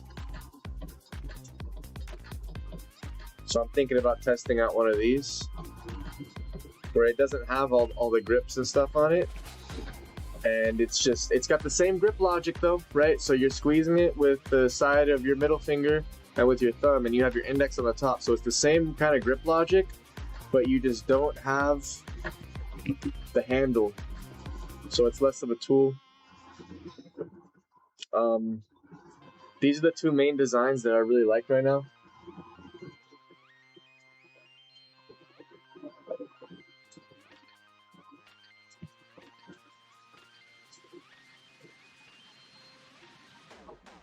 And I'm actually really excited to get this one going because this one seems like it might be better for like, first-person shooter. I don't know. I have to get it in the range. This one just seems very agile. After doing this aim training, I'm realizing how flicky it is. It's just a lot of flicks. Like flick here, flick there, flick here, flick there.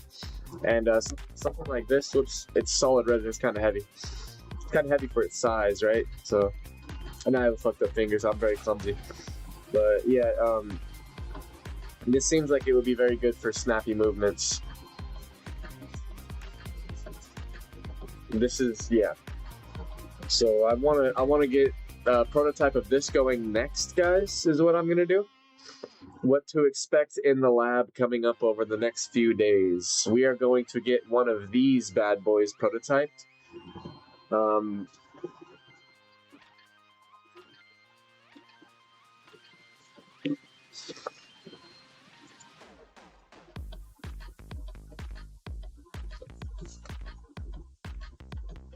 I think we're going to go with the bigger one because I've had a few different people try this out and feel this.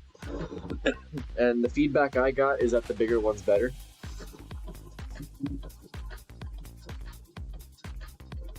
And I think I can agree. After mulling it over for about a week and kind of sitting on it and thinking about it, I think I can agree this is a better size right here. Invaluable feedback, priceless feedback. Okay, so next we're gonna get this prototype going. There's gonna be 2 mice models that I really want to dedicate to. And I mean, if you ask me, guys, they can be used in symbiotic unison or whatever word comes after that. Basically, what I'm trying to tell you guys, what I'm trying to say is that I have developed 2 different mice.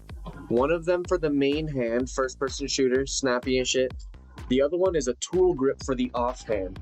Basically, what I'm trying to say is that these 2 mice together in unison work for ambidextrous usage across 2 systems perfectly. So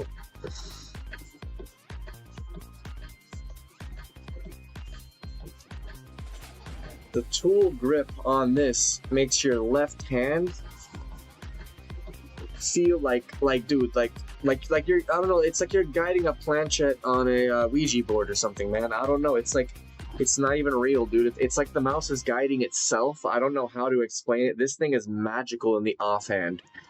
I don't know if I can really vouch for it in the main hand yet. Haven't done too much testing, and in the current form, it's not in a competitive state where I can actually use it competitively.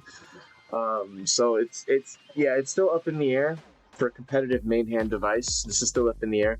But for an offhand device, this is it. This is the tool for the job. Now you're talking main hand, probably want to use something more like this. So you combine both of these tools right here, and you have the tools that you need to interface with 2 systems ambidextrously, where the proper hand structure and muscles are being supported and used and utilized, where your main hand, the snappiness and the how do I say, I don't even know how to articulate this, guys. I'm not the one to explain this, right? Like, I'm not really good at explaining this, but like your main hand, you're utilizing all the strengths of your main hand with this. This thing is like, this is like, you could probably dual wield this alone if you were, you know, comfortable with your left hand. Like this thing is really good too, but there's something about this tool grip right here that, like I said, it's magical in the offhand. So it's like this utilizes the strength of your main hand. It's like a free movement mouse where you can pinch grip it and get like the snappy movements and really quick agile movements, and then your offhand becomes more structured, becomes more balanced with this tool grip, and you get like a nice balance while using these 2 devices. That's what I'm imagining anyways, right? Obviously this one hasn't been built yet, so I can't say that for sure, but you know, I said this one hasn't been built yet, so I can't say it for sure about a lot of things, and all those things are valid. I can't think of a single thing that has been really disproven in the creation of this device right here. If anything, by creating it, it's only validated everything that I thought it would be. And I expect this one to be no different. This print's a little messed up. But my goal is to have both of these devices working as soon as possible so I can get an ambidextrous flow going and run 2 systems at once. The keyboards are the issue. That's where orbicule comes in. I want to have 2 orbicules where I can run 2 keyboards for simple phrases and commands and stuff, and I don't have to juggle around 4 devices.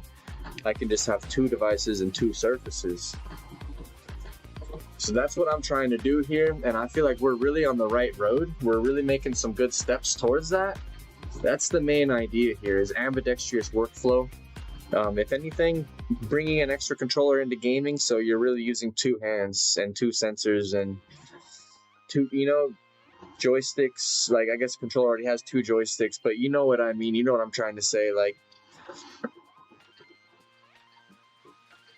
new way of interfacing that games can be built around, so to speak.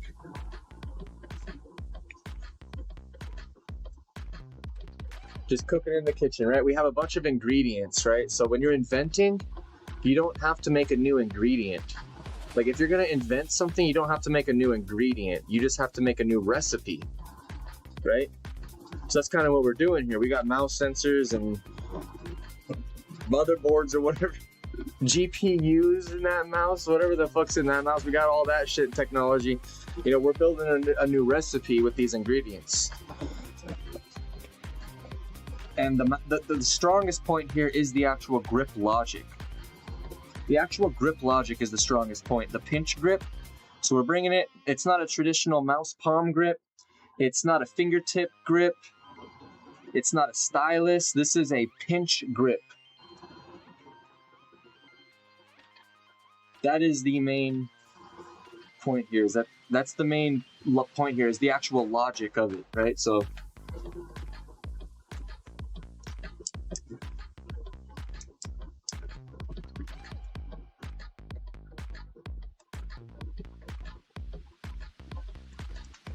let's see, I need to go get some water real quick. Give me a moment, guys, and then we'll continue this aim training.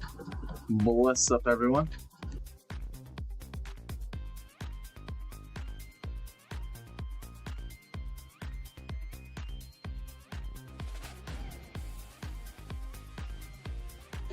I'm getting kind of tired. I probably got about like an hour left in me or something. I don't know. Let's see how this goes. I'm pretty motivated tonight, actually, to get another print going. So after I end this stream, most likely, I'm going to start another stream. Well, after I end the stream, I'm going to go do some 3D modeling or whatever, make some adjustments, cut some holes into this so I can fit the mouse sensor in there, scale it properly and everything. And then I'm going to get a print stream going. That print stream is going to be for a hollow one of these. And then we're going to get another prototype going for this one. And I also might print out another hollow shell for this. So we have 2 fingertip mice.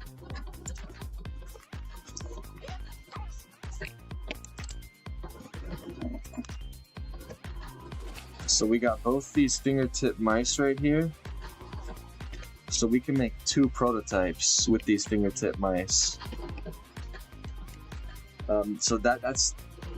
my lighting is so bad, what the heck?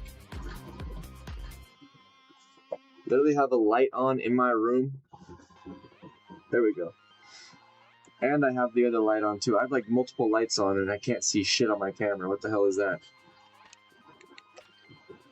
So we have 2 of these fingertip mice to make 2 prototypes. 2 feet, which can be replaced with the top shells. And this is how I'm really going to whittle down and refine down the actual shell and the actual casing before I work towards refining it professionally. Like I said, I want to do some full thorough testing on this shell right here. Then I want to pop the foot off, put the shell in storage, try another shell that has some improved logic to it. Hopefully that moves in the right direction and we can start moving towards a finalized version for this. If this is not already finalized, this is actually really good as it is. I just, I really hate to say, yeah, this is the best that it can be, right? This absolutely the best width and, length and whatever. Like, there's definitely something that I can do to make this better. That's what I want to do. And then work on this as well. So that's what you guys are going to be seeing upcoming. This is actually slightly too small to even house this. So what I'll have to do is make this a little wider. But it's going to be cool though, because the way that this is on the bottom, it's going to kind of come down and replace the foot here. God, that lighting is so bad, dude. There we go. So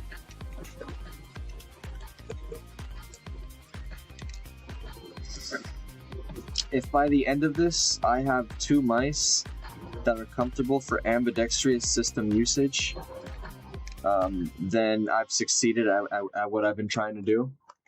Now, competing with gaming mice and everything, and controllers,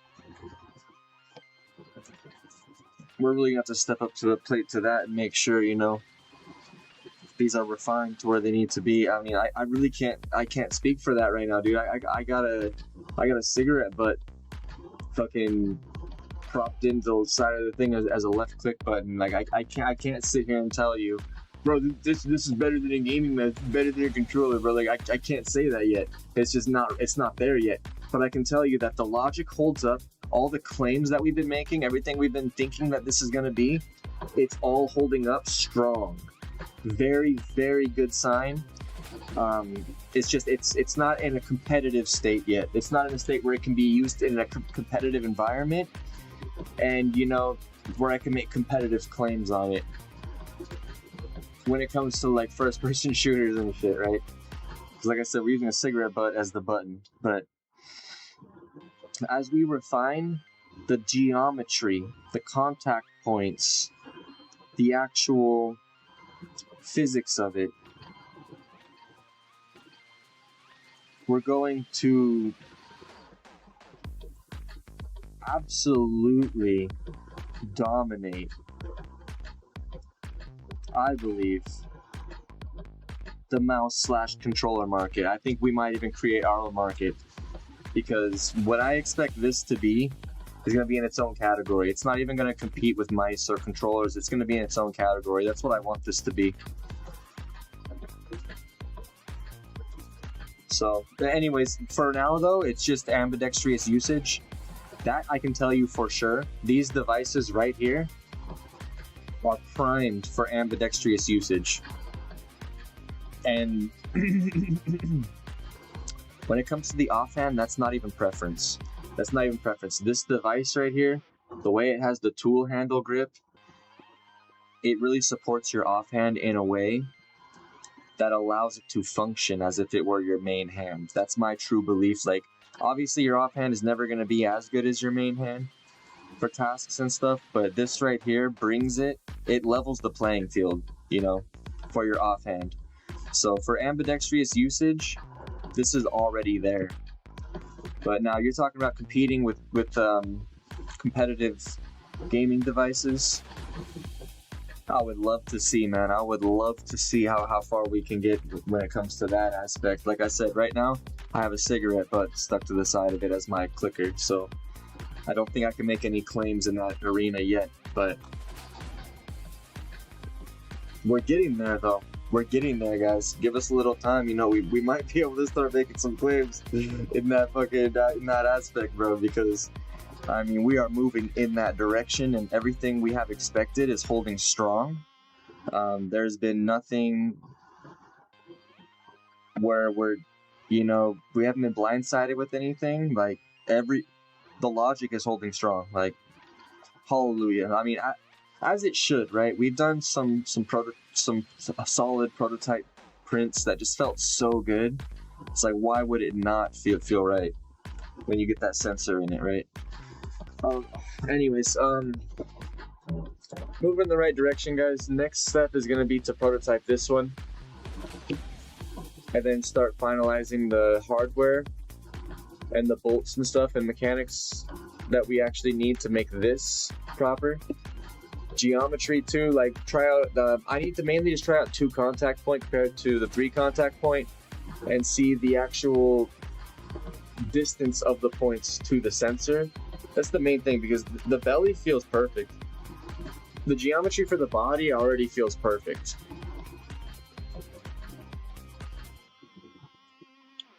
It's just the actual logic of the points, right? So it's like the actual logic of how, like, do you want 3 points? Do you want 2 points? And how far should these points be in reference to the main sensor?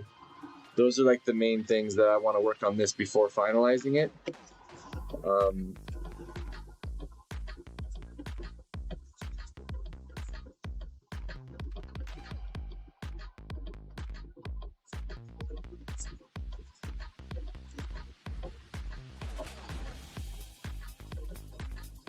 Since I think I'm the only one who's really obsessing over the offhand usage and the ambidextrous usage, I don't think that as many people are resonating with this one yet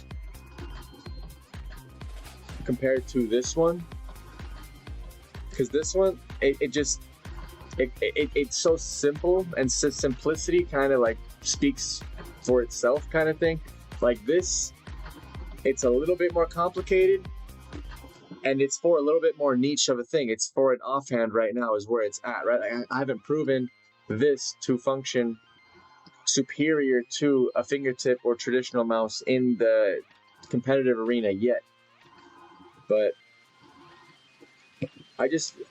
it's really like, I can't explain it. The grip logic is the same. So the grip logic is the most important thing about this, is the grip logic.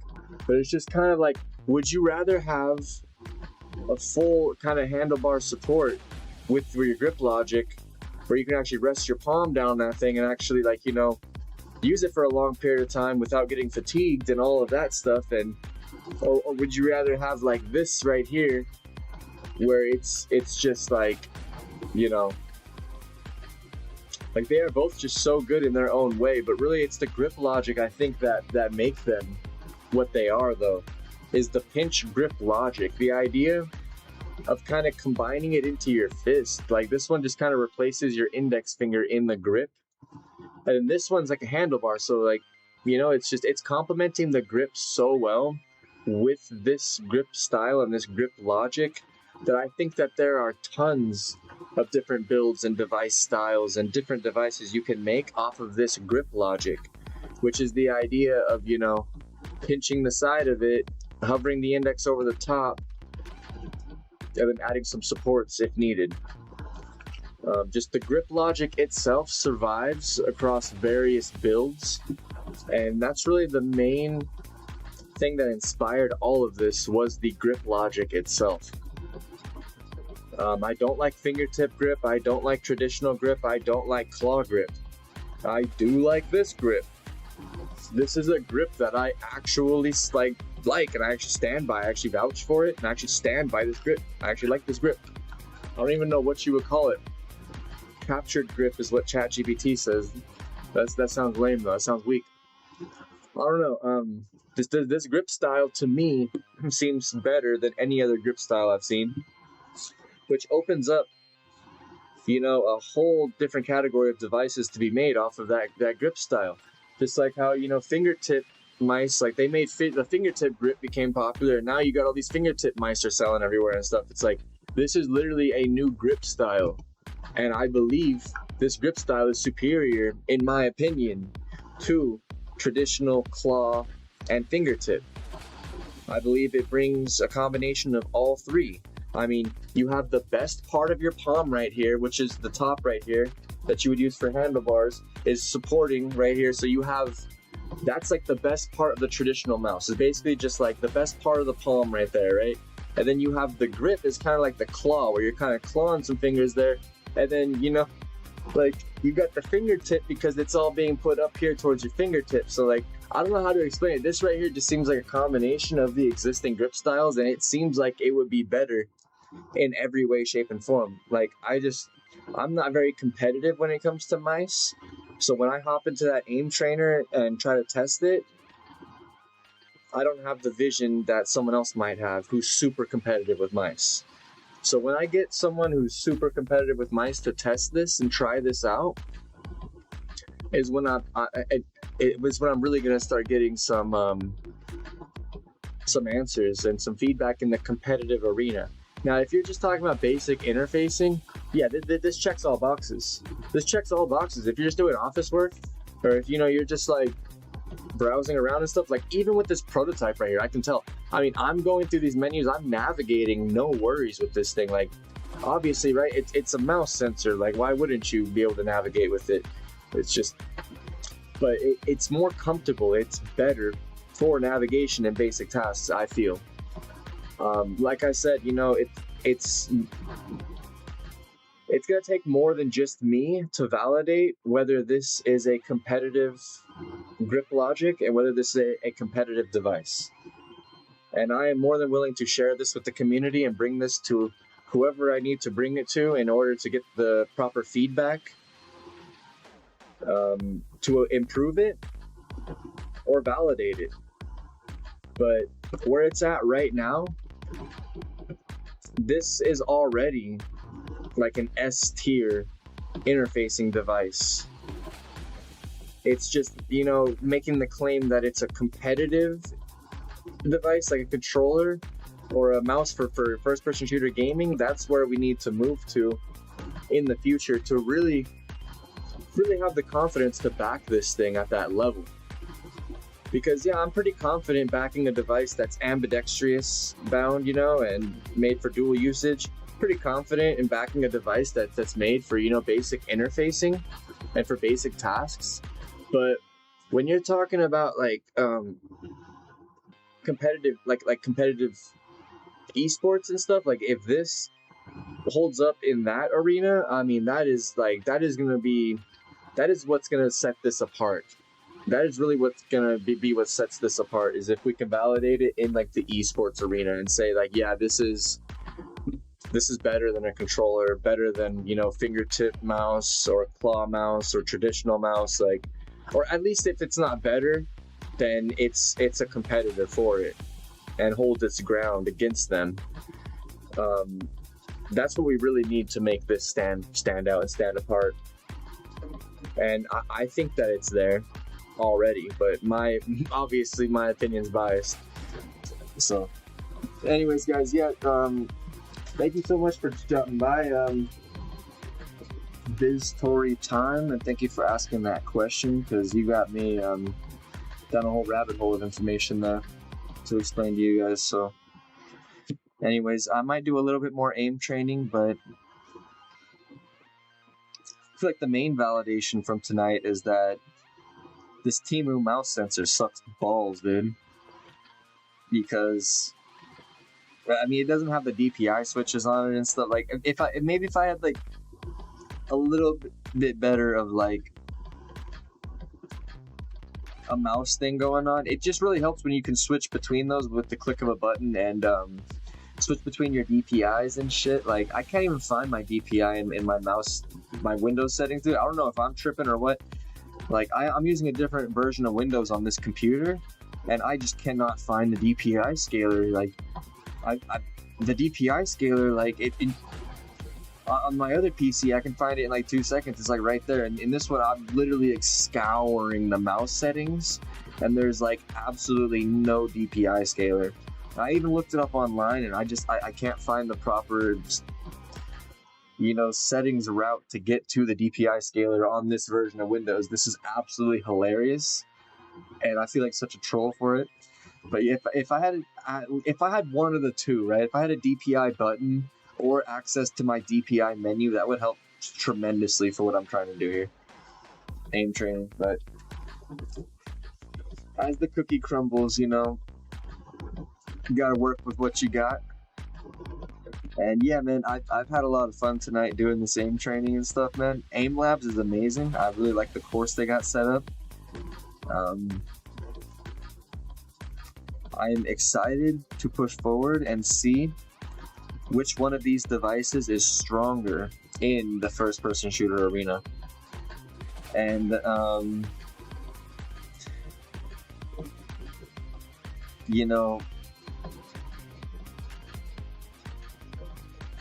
if we create a whole new category of ambidextrous usage to create a new gaming category that can support it.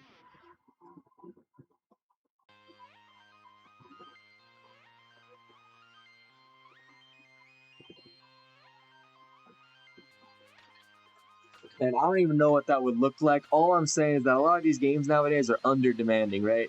I mean, I'm running around just spam clicking one button and just like looting the corpse, and it's very like, it's not demanding very much of me, right?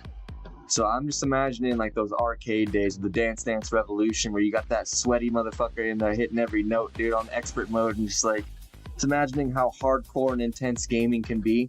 And it's kind of like just realizing like a lot of these games nowadays are not very demanding, you know, and trying to kick the intensity level up, you know, trying to kick that fire up a little bit. Get some more hands working in there, get some more digits working in there, you know? That's all. That's all.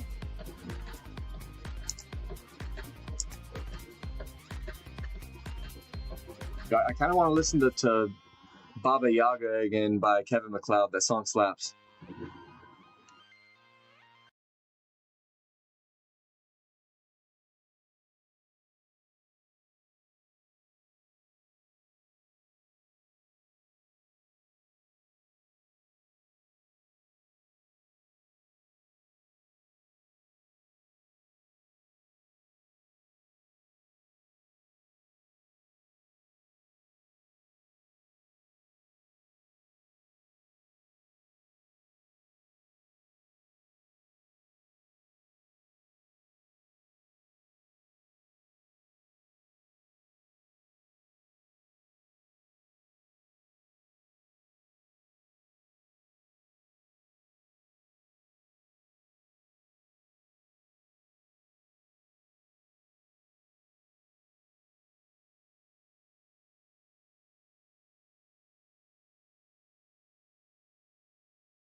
Oh yeah, if my grip looks really weird at times while I'm using this mouse, it's because I'm standing and hovering over it.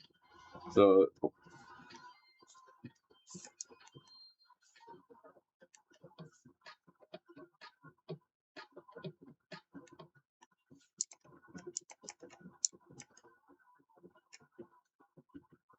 here we go.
And with that, congratulations! You made it to the end of this introductory Aimlabs Academy course.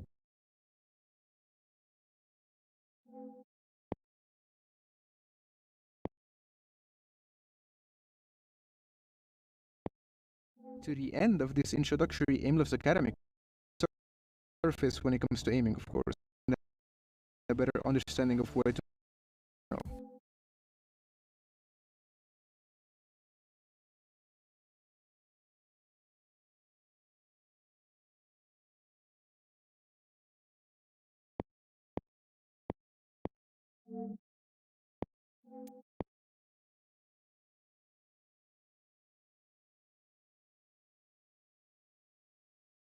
And with that, congratulations! You made it to the end of this introductory Aimlabs Academy course.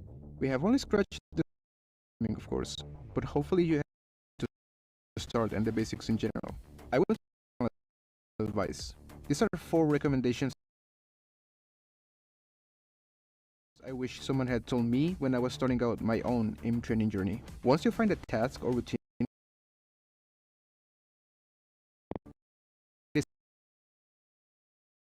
with that, congratulations! You made it to the end of this introductory course. We have only scratched the surface when it comes to aiming, of course, but hopefully you have gained a better understanding of where to start and the basics in general. I want to leave you guys with some of my personal advice. These are 4 recommendations I wish someone had starting out my own aim training journey. Once you find a task or routine for your game that you enjoy, be consistent with your training, hopefully multiple days in a row. However, I also learned that it is not necessary at all to overdo yourself in aim training. Spending hours leads up to injuries and burnout, so be careful. Also, do not be scared to try out new things. It's all about challenging yourself with new tasks, skills, and routines to find what works best for you. From my experience as an aim coach, even though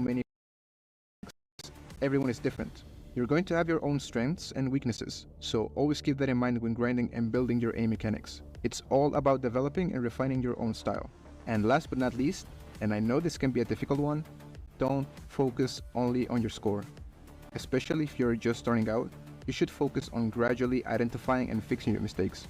This is why limit testing is super important. If everything feels perfect all the time, it will be hard to find progress. This is why it is important to always challenge yourself, whether it is speed, accuracy, or something about your aim beyond the stats. Also, if you would like to join a space surrounded by people from the community where you can ask questions and chat about anything aim related, feel free to join the official Aimlabs Discord. It feels great to be able to give back Aimlabs. Thank you for watching and listening, and I hope to see you guys in another Academy lesson very soon. Bye bye.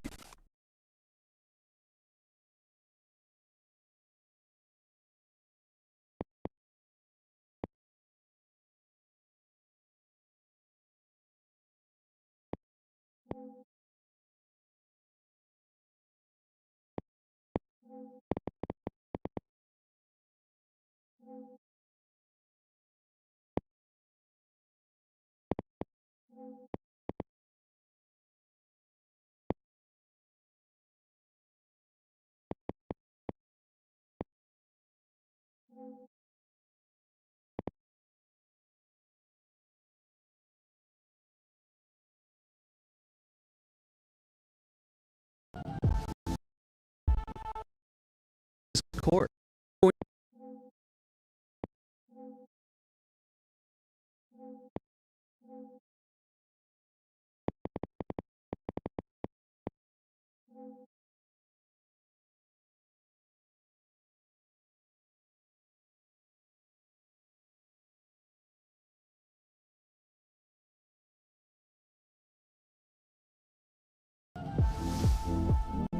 Hello and welcome to today's course. My name is Daz and we're going to cover everything you need to succeed on Apex Legends, joining for your very first season. We'll cover the required aim skills, effective ranges, loadouts, finding your sensitivity, and learning recoil patterns. Remember, these courses continue, they'll become more advanced for seasoned veterans to professional play. Now, what we're going to segue to is your very first aim lab task and get a feel for those various Apex Legends encounters through an initial benchmark to provide examples.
In Apex Legends, it is important to understand effective ranges and decisions on loadouts, ideal sensitivity. Every encounter has its own scenario to train, because if you can't dish out damage, you simply won't. Let's reflect on the aim lab task you just completed. Close range encounters will require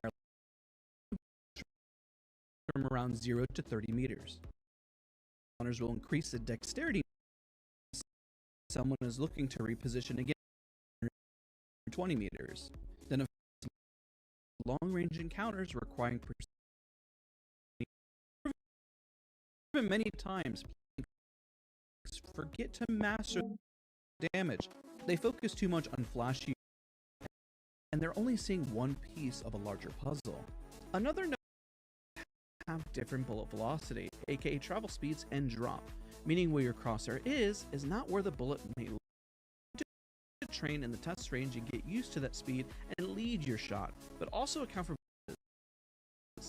when you train in aim labs but when you're in Apex Legends that you did not lead the bullet enough. Yes, this is impactful even at close range. An additional fact is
now we need so far on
Well, all right, you guys, that's it. So thank you for tuning in. I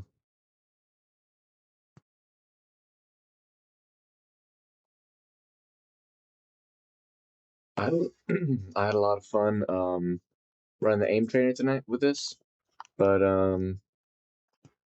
I can't wait to work on getting a model with a proper working button. I think that's going to change the game, and also a better sensor. And switch back to my other PC so I can change my DPI. But yeah, thank you guys for watching. Everyone have a good night. Bless up. We're gonna listen to some more Kevin Macleod before I end the stream.